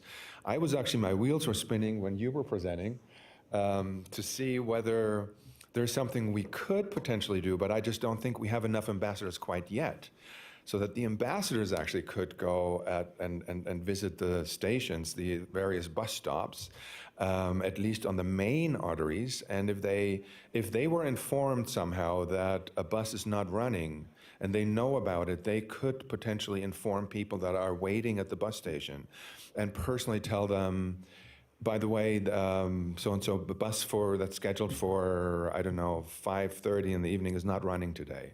Just want to let you know. And then they probably get beaten up and have to take that. I'm just kidding. But potentially there could be something there. We're just not quite there yet because with 14 ambassadors and 2 shifts, so we have 7 ambassadors deployed for a pretty large area. I'm not sure that that's a type of responsibility they could take on currently, but my wheels definitely are spinning because I would love to support you in that effort. So they're making downtown more approachable. They help people navigate through downtown. If visitors are lost, they don't know where to go, how to visit, where the coffee shops are, where the bus stations are, where the bus stops are, and where they can actually go by bus from downtown very easily. The ambassadors could be a resource for that and will be. If you provide them with proper collateral, they will hand them out on the street. The ambassadors are there at special events. And I think that's ramping up in spring, and we have to see how we're going to do this because every weekend is basically a special event. They're going to be deployed on Saturday, that brewery event that's happening that Commissioner Jardin just mentioned. They will be there, and they will make sure that people are informed, that people are encouraged to take a cab or an Uber and not drive when they have too much to drink. So we'll see how that will go. I have a feeling this will be a great addition to that event. They will also be at I think there's a Santa crawl the following weekend, so they will be there absolutely in their blue hats instead of red so that they stand out a little bit. Economic development and community development is another area that this bid is focusing on. Once the ambassador program is solid and it's in place, we'll focus on that to make sure that we create momentum in downtown, and we're sort of the driving force, or one of the driving forces, because there are several, to make sure that economic development moves forward in downtown. We need activation of the streets. This is really the most important thing after the ambassadors did their job. And I say that in many presentations. If you measure our success by how revitalized downtown is, bad measurement. Because we can make downtown clean and safe and friendly and squeaky clean. And if there is no activation, if there is no venues in downtown that are interesting to people, including your ridership, it would be difficult to attract people to come to the area if there's nothing for them to do. So it's really important that economic development is starting to get going, and we get right businesses and venues into downtown that make downtown spectacular again. So while we're doing this, we're trying to increase business activity for existing operators, and the ambassadors are part of this. They are handing out collateral for them if they have anything going on. This is not just for RTC, it's for all businesses in downtown. If they have a special event going on, the ambassadors can promote it on the street. We want to attract new investment, and that's a more complex endeavor that the bid alone will not be doing, but we will be part of it. And we're just creating a unified voice in general for downtown, which hasn't really been to that extent. Somebody that really owns downtown and really makes sure that all the interests for downtown and needs are moved forward. These are our ambassadors at the kickoff event that was Veterans Day Parade. That was the first day that they appeared in uniform, and proudly so. Street Plus is the company that we contract with, so the ambassadors are actually subcontracted. And that is for liability purposes, and it's also for HR purposes. It's just easier to manage. Street Plus is an organization that has over 70 accounts nationwide. They're used to these type of things. I want to emphasize, however, even though it's a contractor, all the ambassadors are local hires. So the local talents that we find in Reno and around Reno, and these are our employees that are ambassadors. A lot of them are actually very knowledgeable about Reno, even without the training that they're getting. Marketing is another aspect that we're doing. We're creating awareness through our website, through social media. We have a Facebook page. If you have not liked us on our Facebook page, please do so. I would encourage you, stay abreast. Mike Higdon, we hired as our marketing manager. He's an amazing guy. He's doing a great job getting the word out about downtown. And this is something that will benefit you as well, because if downtown has a better reputation, if downtown is more coveted and more desired again as a destination, ridership will absolutely change. There's no question about that. There's all kinds of marketing initiatives that we have in mind that we want to do, various campaigns to create foot traffic and create more traffic in among your ridership. For the holidays, Mother's Day in downtown campaign, Valentine's in downtown. Market existing special events that are already there through the ambassadors, through the website, through social media, just get the word out better. Eventually, we could do something when we have a special event going. The ambassadors could be the people that encourage your ridership again to use your bus when you just attended a ball game. And then use the bus going home, because there are ambassadors that make you feel safer to do that walk from the stadium to the bus stop. We want to create guides like a coffee shop guide in downtown, things like that, just to make an experience in downtown more easier, more embraced by visitors. So as our next steps for the organization is development, economic development. We want to create an economic development roundtable of some sort. We want to work with the economic development organizations in the city, which we're actually already doing, or I am doing as a representative of the BID, the county and state, and work with stakeholders to really further and redevelop downtown Reno. We're in the process of putting together a Main Street committee as a subcommittee of the board so that we qualify for a Main Street, it's a national Main Street program, grant possibly to kind of beautify facades, at least on our main artery, and again, get some interest going again for people to come to downtown and visit downtown. And with it, your ridership will improve. I have no question about that. So this is just in a nutshell what we do. I am here to answer any questions that you may have about the program, and I really hope that you see the direct and the indirect impact that an organization like a business improvement district has to that area, helping you guys really with your interest and your goals to reactivate RTC ridership. So thank you for the opportunity again. Thank you, Alex. What a wonderful presentation. And like I said, no matter how many times I've seen this presentation, it's always still so enlightening, and I feel a breath of fresh air we finally are approaching in the downtown core to really address a lot of these major issues as it pertains from this board to transportation and our ridership. So Commissioner Dare. I'll start. Thank you. Very good job, and it was nice seeing you again. I have a few different things that I think are very helpful with this idea. One is I would say you get to do some of the low-end things that the fire and police we keep sometimes having to pull in. I think without question there's a savings financially that can happen on that.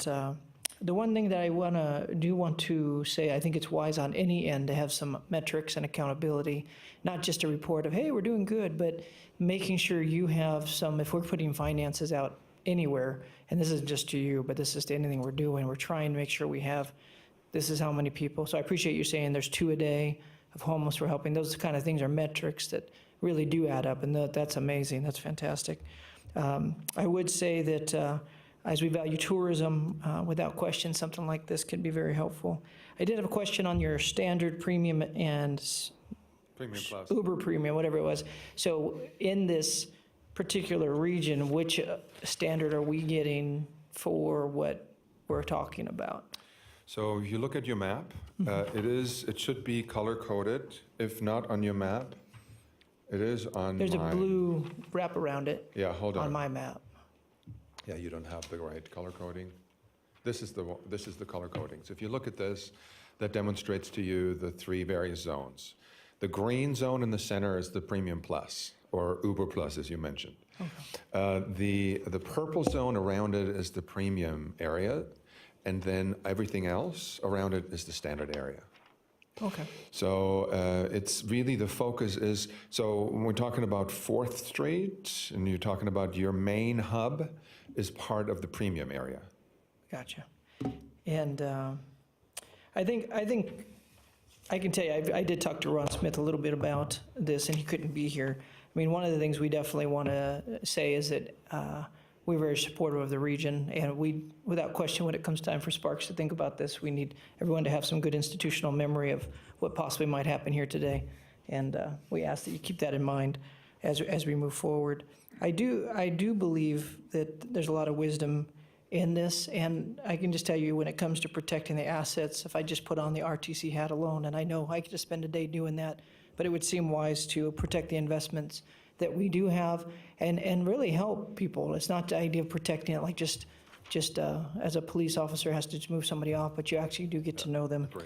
And so, but those are my questions that I have, but I do, without questions, I do think that it could be wise in our conversations we had before where they could go and help with some of this problem that we talked about, buses not showing up.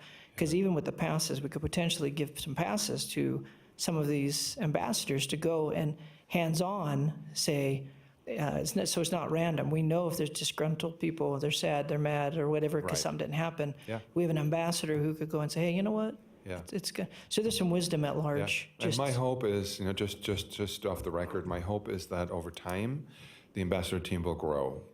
The sweet spot that I have in mind, and I mention this at every meeting, is about 30. So we can double our force. That would be incredible. And then we would actually really have the resources to have focus areas. And I'm thinking of the river. I'm thinking of 4th Street. I'm thinking of the future dorm area up further north, across from the Harrod. I think that dorm area will need a little bit of supervision to make sure that students feel safe in there, at least visually. So we would then have the resources to do that. Right now, it's a little tight because we have 7 ambassadors deployed for the entire area. We're trying to focus as much as we can on the core, on the corridor, Virginia, and the outskirts of Virginia, including 4th. The good news is 4th Street is really next door to our office.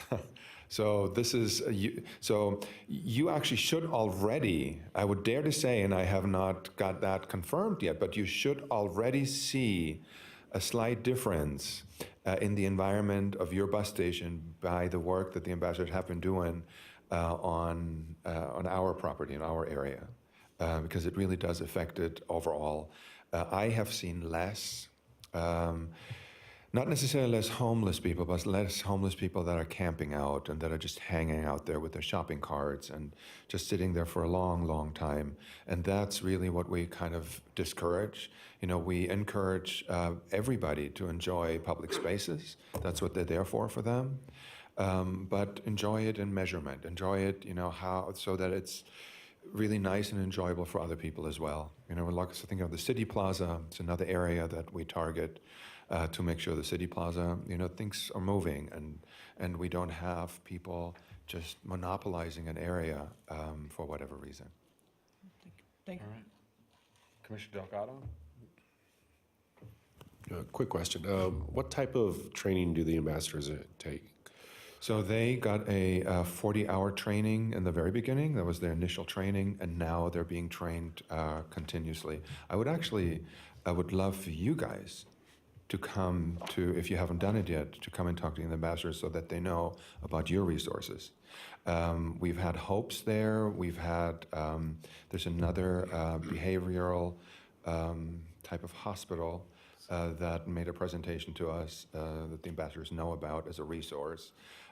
There's several others that they continuously meet with. Yesterday, they had a big meeting with the police team, and they have to do it on a regular basis so that they're getting trained on how to respond to certain behavior. These are all things that you need to learn over time so that you become the calming force in a fight if they witness something. So aside from informational gathering, do they go through certification training, defensive tactic kind of training? They do.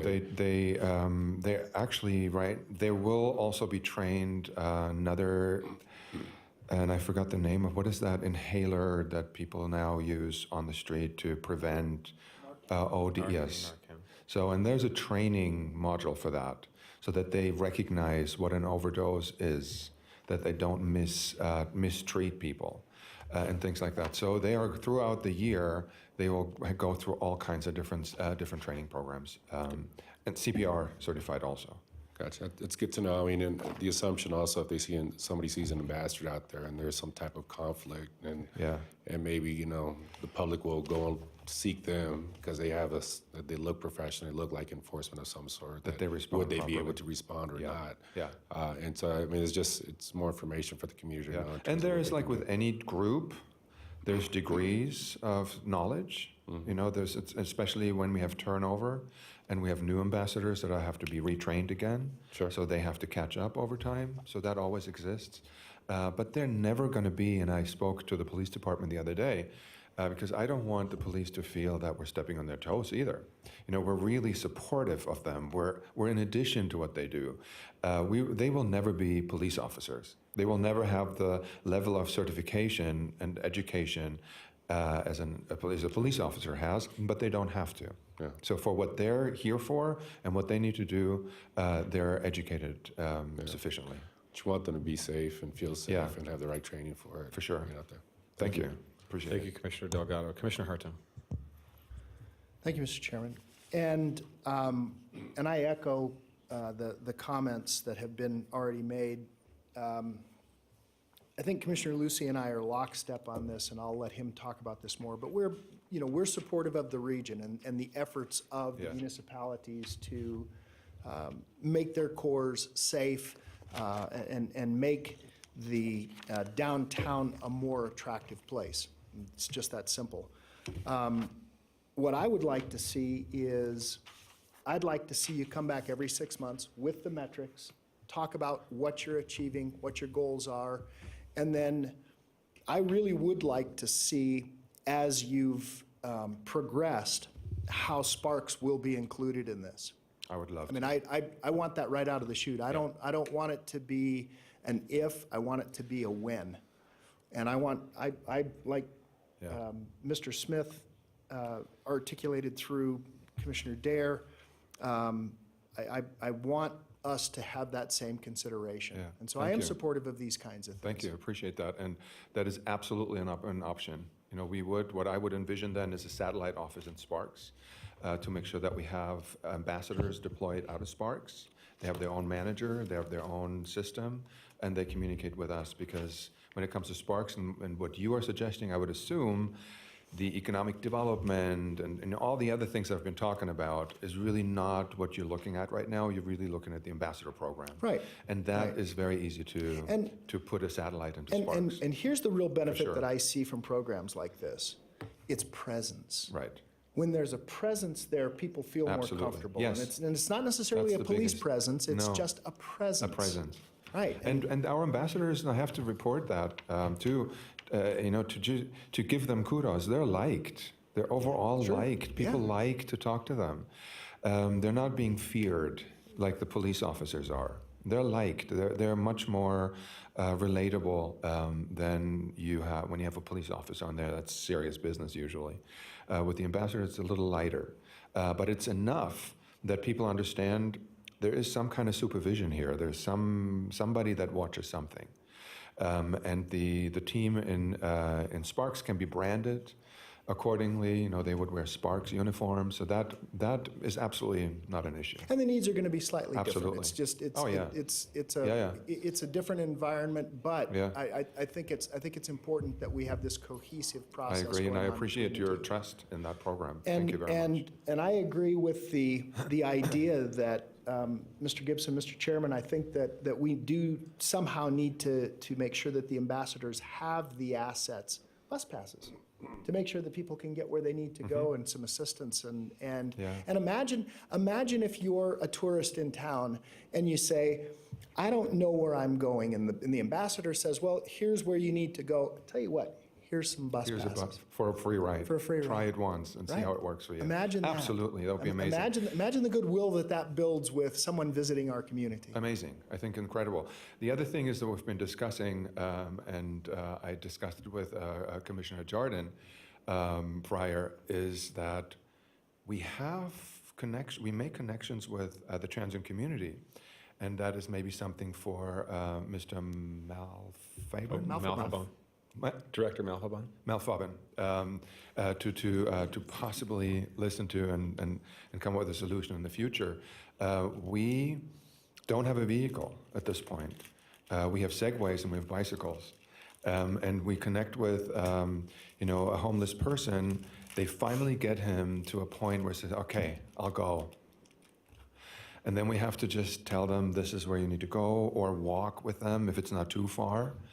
And if they had a vehicle, that could make a huge difference, where they said, you know what, here, I'm going to give you a ride to the shelter, wherever you need to go, and I'll check you in, make sure that you're safe and that you hand it over properly, and then that's it. So that's something for the future. It's nothing for now, because I'm currently still watching numbers. I want to see how many times a day or a week that happens to justify a vehicle even. But if we come to a point where we can say, yeah, this is like, it happens it's like a couple of times a day, I think a vehicle will be justified. If it happens a couple of times a week, maybe not. Maybe we could work on a system where the ambassadors could actually use a bus or something like that, or a cab or an Uber to get a ride with the transient person that needs to be delivered somewhere. Well, I'm looking forward to the metrics. I'm looking Thank forward you. to a successful regional program. Awesome. And I Thank look you. forward to your updates, your periodic updates. And I'm Thank you, happy Mr. to Chairman. provide that. To provide. Commissioner Jordan. Thank you very much. I feel like you're on a speaking tour. I think you came from the RCVA this morning. But this is a big part of it. The communication component of it is critical, particularly on the front end. Just to remind anybody in the audience or that may be watching, is there are 1,100 business improvement districts approximately across the nation. This is best practices. This is what this public-private partnership is what many jurisdictions are using to help stabilize their streets and improve conditions in their downtown cores. I did have some, and I'm going to take this opportunity. Some people said, well, why are you focusing on downtown Reno? Why? I've got a business or a home in South Reno, why? And I just want to pull up the word cloud. When we did the Reimagine Reno, which had some, I'm going to get the number wrong, 5,000, 6,000 participants. It was the largest public participation thing we've ever had. Everybody in the region identified downtown as where they wanted us to focus our resources. Right. So it's not that we don't find South Reno, Northwest Reno, or anywhere else very, very important. This is what the entire area said, focus on. It needs to be improved. So thank you, Alex. You always do such a great job, and we look forward to your updates and see how we can continue to expand our relationship with you. Thank you very much. Great. And Alex, I want to thank you again for coming today. I'll make my comments brief. Commissioner Hartung and I have had lengthy discussions, as I have had with Commissioner Jordan, in regards to this issue. I embarked on this issue about 3 years ago when I visited New York City and the 5 boroughs, and with a number of my social services staff and court staffs. And I toured with the Center for Court Innovations, and they said one of the most successful things that they saw when they dealt with homeless issues and different things in the Times Square issue was the success of the Times Square BID, and how they addressed a number of issues in making sure residents and individuals, serial inebriates, first-time offenders, homeless issues in that area, and really coming from the social aspect, how they dealt with that through the BID. And I saw some great success in a very, very challenged area, downtown New York City, Manhattan, that saw some great success through just that, as we've heard today, just the presence.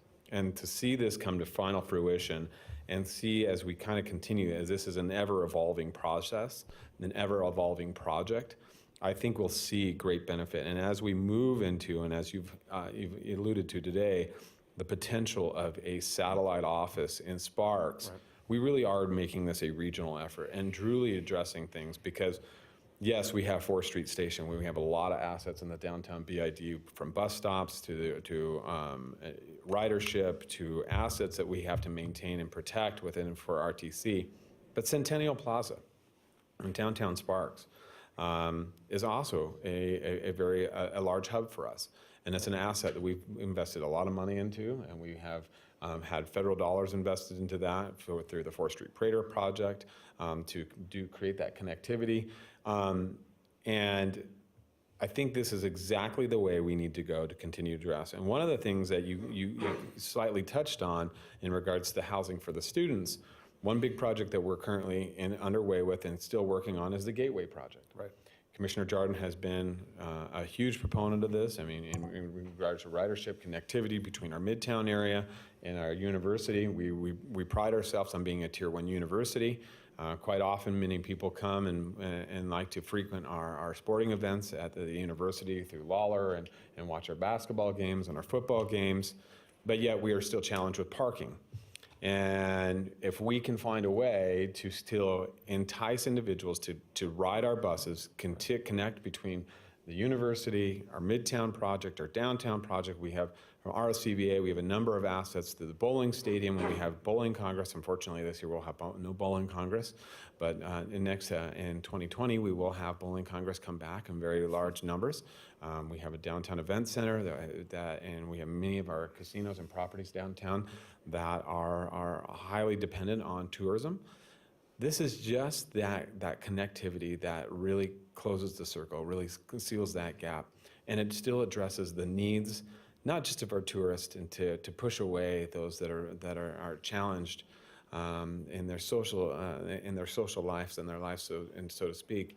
But it really embraces them as well. It gives them an opportunity to find places to our Record Street Station, our Community Assistance Center. It'll help us as we bring our NAMS campus online, how we can deal with that. And I just want to really have you speak to, the social services was something you spoke to. Now, have you had those conversations, obviously, in depth with your ambassadors and with the Washoe County Social Services Department? How are they interacting so far with those social services members? So we have a social worker on staff itself. So one of the ambassadors is a trained social worker. He is connected to the social worker community for sure. There will be more training coming. I'm not sure that the county actually came to visit. I'm not sure. I can tell you that. I know that's on schedule for next week. So, but it is on schedule. Yes. Yeah. So I know it's in the works for sure. Okay. Yeah. Oh, great. And so, to me, I understand that the way we're discussing this today, that the way we're agendized to talk about this is that how it pertains to transportation. I think, as many of the appointments that we've discussed, and the director is going to kind of bring us back to this in a minute, but what was it, 72 bus stops we have? 73. 73 bus stops Right? that will reside within the Business Improvement District. We have a major asset of the 4th Street Station. We have brand new bus lines, 17 brand new electric buses that are going to be on our Lincoln line that are going to be running up the 4th Street Prater. As soon as the Virginia Street project is finished, we're going to see a lot of improvements that we need to make sure are protected, are utilized, and to kind of continue to push. And through economic development that we've all invested from these organizations, i.e. the City Council and RTC, this is paramount to the growth of the BID. For sure. If we can continue to bolster the services downtown and bolster those things, the visitors and different things, like more businesses will be enticed to move to the downtown area, which will provide for more income and more revenue, so to speak, for the BID to operate off of, which ultimately will allow you to increase your ability to add more ambassadors on the street. I had a personal experience 2 days or about a week ago. I was on California Street having lunch. I watched 2 ambassadors riding their Segways down California Street. An individual kind of looked a little bit lost, didn't know exactly where they were going. The ambassador stopped just to have a conversation. Is there something I can do? Is there, and it was wonderful. It was amazing to see that type of interaction with these individuals while they were directing them to a bus stop. I don't know the details of the conversation, but I saw the interaction. Right. And I think that presence is just absolutely paramount as we move forward. Agreed. So I look forward to, as Commissioner Hartung pointed out, every 6 months, at least a biannual report from you with some provided metrics on how we move forward and really continue to grow this, because I think, once again, I'll use it, Reno downtown is the gateway And this is not disparaging to Sparks, but this is the gateway to our community, to our region. And we want to do everything to protect all of our citizens. And as Sparks continues to grow and the investment out there, and as we see Tri-Center, and we talked about today, as that continues to grow and we get a different evolution of individuals into our community, we want to make sure that those people have that kind of information available to them readily. So with that being said, Mr. Gibson, I will turn this over to you for any kind of subsequent discussion we need to have as it pertains to this item. Mr. Chairman, I think first off, my view is the basis of our ability to sit down and do this is embedded in our enabling statutes. We are required, or we're enabled under the law, to provide for security and operations and provide for and maintain security as necessary for the protection of persons and property under areas of our control. We're also empowered to operate a system of public transportation to the exclusion of others, or to all others, and make sure, and in doing that, we can provide for that operation of said system through agreements with other entities to share powers. So to me, I think what I'm looking for today is the authority to go forward, sit down, get an agreement put together. One thought, just to add to maybe look at Rudy. I know Rudy's committed to become a member of the bid. Perhaps Rudy could also join this agreement, and it could become a three-party agreement with RTC and DOT, the bid, and we put forth all the transportation components into one, and we're done. And you're going forward, doing what you need to do. Yeah. We work cooperatively, and we just get it done. Again, I don't want to go back through my speech earlier, but you know, we got to provide for. We've got to invest in this geography to provide for a safe experience and environment for our passengers. Otherwise, you know, we're just going to be stagnant in our system and downtown. Commissioner Hartung, you had a question. I have a question for legal, Mr. Chairman, if I may. In the past, Mr. Ferguson, we've been reined in on utilizing our discretionary funds for things that were deemed somewhat outside of transportation or transit, even though I considered them to be multimodal upgrades. How are we rationalizing and justifying this expenditure through RTC and making sure that we are legal and above board, sir? This is your third legal question, so you're only allowed two per meeting. I used up one of Ms. Jardin's. It's a good point, Commissioner Hartung. One of the things that the RTC operates under is the, in addition to what Lee has already outlined, is the sales tax statute and the uses that we can use sales tax for. And those are pretty specific, and that's why on certain occasions you have characterized it that I have reined in those uses. But in this instance, you know, there are very broad services that were part of the presentation, and so I think that in the particular provisions of the sales tax statute talk to transit-related services. And so in the negotiation process, assuming you guys were to approve this agenda item today, I think that the terms of the contract with the RTC will have to make sure that the use of the RTC's funds are in compliance with those sales tax provisions in the sales tax statute. And I'm, you know, optimistic we can do that. So. Mr. Chairman, I would also add that they have to be in compliance with the statutory authorizations of RTC under NRS 277A, which the sales tax is linked to and provides a funding base for us to operate. Good. Does that answer your question, Commissioner Hartung? More or less. Okay, good. Thank you. Thank you for getting that on the public record, Commissioner Hartung. All right, at this time, barring no further conversation or discussion on this item, at this time I'm looking for a motion. I have a motion from Commissioner Hartung, and that is to approve the $140,000. I think what we're styled for today is to send the director out and give him the authorization for the $140,000, but to negotiate the terms and the agreement. Am I correct in that? I believe so. I mean, it's to allow him to negotiate agreement and- Yes. and bring it back to the commission for final approval at a subsequent meeting. Yes, Mr. Chairman. Okay. All right, I have a motion. Do I have a second? Second. I have a second by Commissioner Delgado, first by Commissioner Hartung. All those in favor signify by saying aye. Aye. All those opposed? Motion carries unanimously. And on the outset,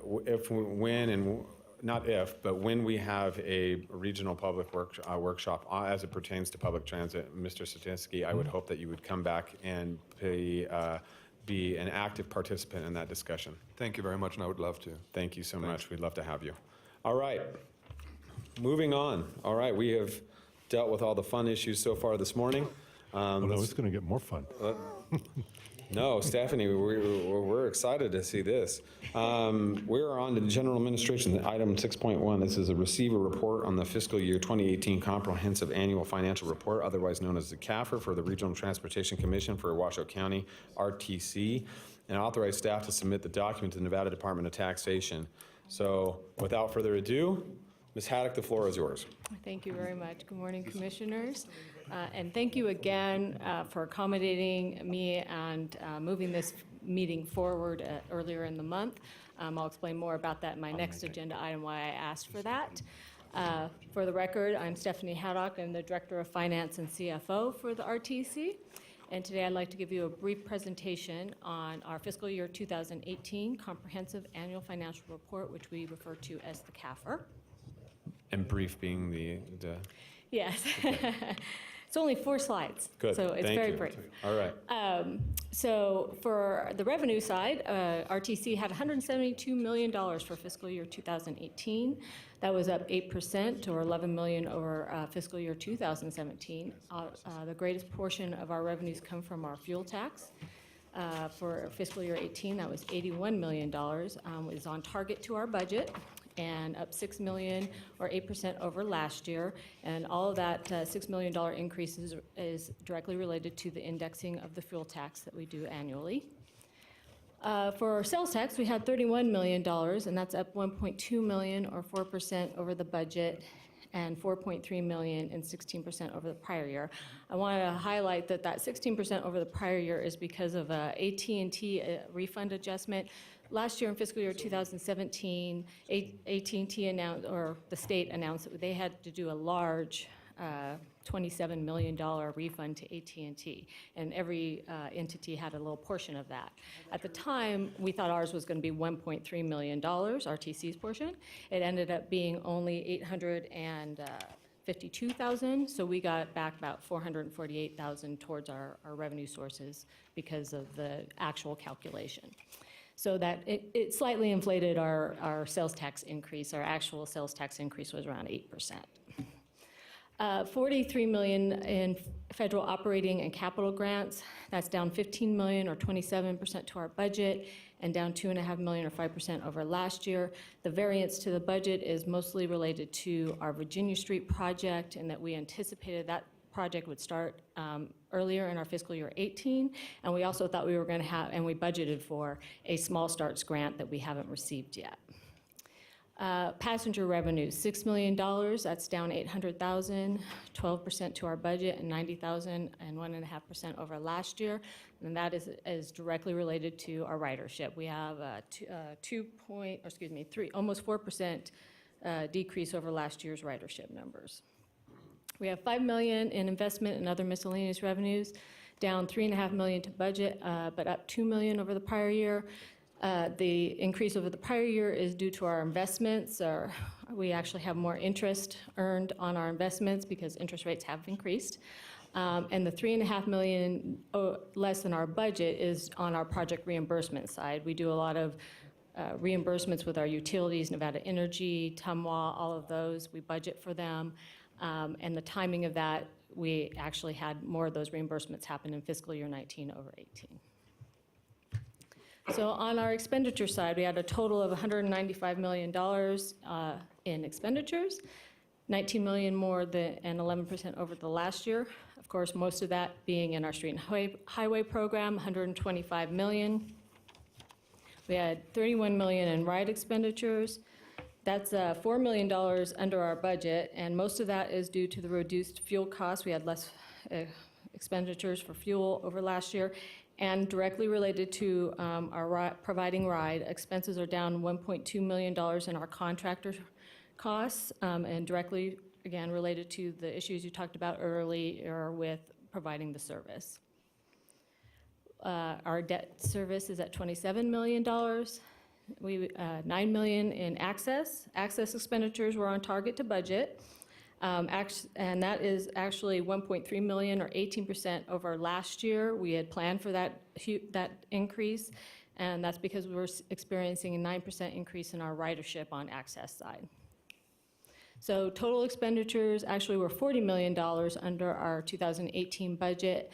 And again, that is all related to our Virginia Street project. We had thought we would start and budgeted for it in 2018, and that didn't quite happen in the timing of that project. So we will carry all that budget savings into our it's in our fiscal year 19 budget, and it just moves forward. So our net position. So anybody looking at our net position, we have total assets exceeded liability, our total liabilities exceeded our total assets by $200 million. That's primarily because we have a negative net position, and I don't know if you've noticed that, is because we are bonding, we have taken on debt. This agency took on debt for infrastructure assets that we don't technically own.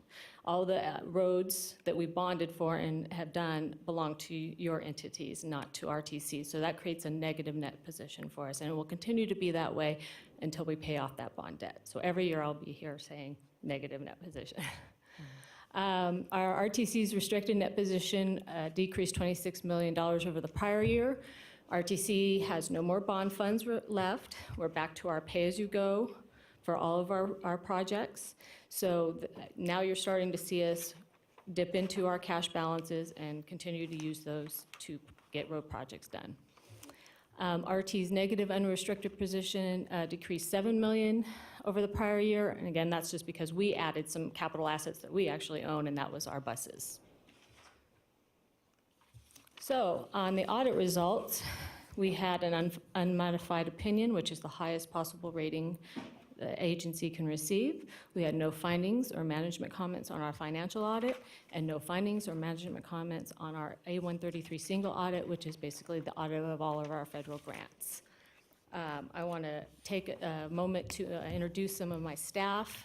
Yelena Williams, if you could stand up. She is my financial manager, and Linda Merlin and Nelia Balin work for her, and they are the heart and soul of this CAFR. They are the staff that helps put this together, and they do a lot of hard work, and I just want to recognize their extreme efforts. I also want to thank all the RTC staff, everybody I work with. If they weren't doing their jobs, I wouldn't have these clean audits, and they deserve recognition as well. And then a special thank to our auditors, who are Crow. Kevin, Dan, and Austin were the auditors that did our audit this year. They're always so easy to work with, a very dedicated and professional crew. And then I have Scott Nickerson here, who is a partner with Crow. He's right here, and he's here just to answer any questions if you have some. But that's all I had, so it is brief. Director Gibson. Mr. Chairman, I want to extend my thanks to you, Stephanie, because you pushed this through, 3 weeks ahead of schedule in order for us to deal with the next item, which is a very positive item for the financial position of the RTC. So thank you for really putting a fire under this and getting the CAFR done ahead of schedule. All right, any discussion or any questions from the board at this time as it pertains to the CAFR? Well, I do have a question, Mr. Chairman. With Commissioner Hartung. So some interesting points have been brought up by this analysis. It's wonderful because it really lets you put your finger on the pulse of how and where and when we're doing certain kinds of things. And so my question is, and I made so many notes, it's almost overwhelming. But I think what we need to do is we need to bring back some agenda items that talk about things like, and I'll just use this as an example. We have a $200 million deficit of assets we don't own. we've turned those over to the municipalities, to Washoe County, City of Reno, City of Sparks. In many cases, we have no ability to care for those assets. It's tough. It's tough for us to maintain those assets. And so how do we deal with that in the future? I mean, there are, we continue to gain assets, but yet it's hard to deal with, things like PCI index, where we're going out and we're periodically doing overlays and et cetera. And you're giving us this ability to look at these things and say, okay, how do we deal with this in the future? I looked at a number of the bonding issues, the places where we've bonded, and there are so many holes, places that we absolutely still need to look back at. And so those are the kinds of things that I'd like to bring, maybe sit down with the director and bring things back. Our Regional Road Impact Fee Fund, our Paratransit Fund. I'm vexed as to, in total public transportation, this is on page 14, Stephanie, at the very bottom statement it says, in total public transportation tax revenue was $31,084,409 in fiscal year 2018, compared to $26,825,849 in 2017. That's an increase of 16%, but yet we're still not able to deal with transit. What's going on here? So we're getting more money in the system. So these are things I'd really like to come back, and this is not the time or the place to delve into each one of these, but boy, this is a really great document for allowing us to kind of get down and do some grasps and figure out where we can make some changes, Stephanie. So thank you so much. I think the discussion that you're looking forward to, and it's coming soon, before we know it, is at budget time. This is where we delve into our revenues and our expenditures and how we do that. Thank you, Mr. Chairman. Great. Commissioner Jordan. Thank you very much. And I know I have to leave at 11:45, so I'm just going to put it out here now, is supporting Mr. Director Gibson's suggestion of having a transit workshop in January, February, to not only encompass the issues that Mr. Jickling brought up today in the ridership, but encompassing the access, because ridership for access went up and we had to cut services. So, I mean, so that ridership's up, where we'd want it up on the other side. So anyway, I just put that on the record now that I support that, and we should move forward with that. And I would add to that, as it pertains to some of these issues that may be stranglehold by legislation, this is a great opportunity to probably have that discussion, probably early January, going into a legislative session. How do we address some of these things at legislature to deal with some of these issues as it pertains to some of these revenues and what we see? So hopefully we can bring, as you has pointed out, we will bring this out for a deeper discussion prior to budget. And I know you'll start working on budget almost immediately, if you're not already. But we will have those. I'd like to have those discussions as it pertains to legislature and what we're going to need to look at going into the 2019 legislative session. So with that, if there's no further discussions or questions for Ms. Haddock at this time, looking for a motion to approve the report of the CAFR as presented. Have a motion? Do you have a second? Second. Second by, motion by Commissioner Hartung, second by Commissioner Dare. All those in favor signify by saying aye. Aye. Aye. Those opposed? Motion carries unanimously. All right, Ms. Haddock, you get the floor again. Yes. Thank you again. I am going to give you just a brief status report on our refunding of our revenue bonds. So we're in process, and this was a significant step in that process, and that's why I had asked for the commission meeting to be moved up earlier, because we needed to have the CAFR approved so we can release that to the underwriters and all the investors who want to invest in our bonds. We're going to sell our bonds on December 11th. And hopefully close that transaction by December 20th. The other second important step, or actually this was the second step, the first step was at the Washoe County Commission meeting on November 27th. They unanimously passed the bond refunding ordinance. RTC is not able to bond on their own. They have to go through Washoe County to have that happen. And they did that on their November 27th meeting, so thank you again for accomplishing that goal. As part of the process, we went and did presentations to both the Moody's and S&P for ratings, and we received really great news. Moody's upgraded RTC one notch from an A1 to AAA3, and S&P upgraded RTC 2 notches from A- to AA. So that's going to bode well for us, very well. We're looking at very high credit ratings when we go into this transaction on December 11th, and that will help sell our bonds to these investors because they're going to see us as a very highly rated agency. The rating upgrades are due to the strength and stability of our index fuel tax revenues. This is an amazing source of revenues. It's unique to Nevada. The rest of the country does not have this indexing revenue source. And I actually went to a bond buyer conference and spoke about and I had many people come up to me afterwards and ask, how did we do that? How did we get that in place? So I think it's something that we're going to start to see nationwide. As you see at the national level, they're looking to the governments to help fund their own infrastructure. And also part of our ratings upgrades was due to our strong local economy. They saw, I want to thank Christine Voltich from Washoe County. She's Assistant County Manager here. She helped me at the S&P and Moody's ratings and talked about Washoe County and what a great economy we're having here, what a strong growing economy we have here, and that really helped with our ratings upgrade as well. And back to the strong debt coverage, RTC, Rudy mentioned that in his briefing, that RTC is part of this and helped get us our ratings upgrade is we've gone to 2 times coverage. We've guaranteed 2 times coverage. We're currently at 3 times coverage with our current revenue sources. We are 3 times covering our debt, but we committed to our minimum of 2 times. So I just want to bring that to your attention so you're aware of that going forward. So unless you have any other questions, this is a non-action item. I just wanted to let you know where we were. Fantastic. Thank you, Stephanie, for all the work that you've done thus far. This has been just a tremendous opportunity for the RTC to move into a larger rating and a larger, higher status in regards to how we manage our budget here at the authority, at the commission, to make sure that we're continuously solvent and continuously providing the highest level of service we possibly can, and allows us for future discussions as it pertains to the budget. So without any other, Commissioner Hartung. Thank you, Mr. Chairman. And I just wanted to thank staff. You know, we did this at Tumwa a number of months ago where we refunded some bonds, saved ratepayers a huge amount of money. And I want to thank you guys for being proactive in this process. The commission was unanimously supportive of this, as you are aware. For the record, we were a key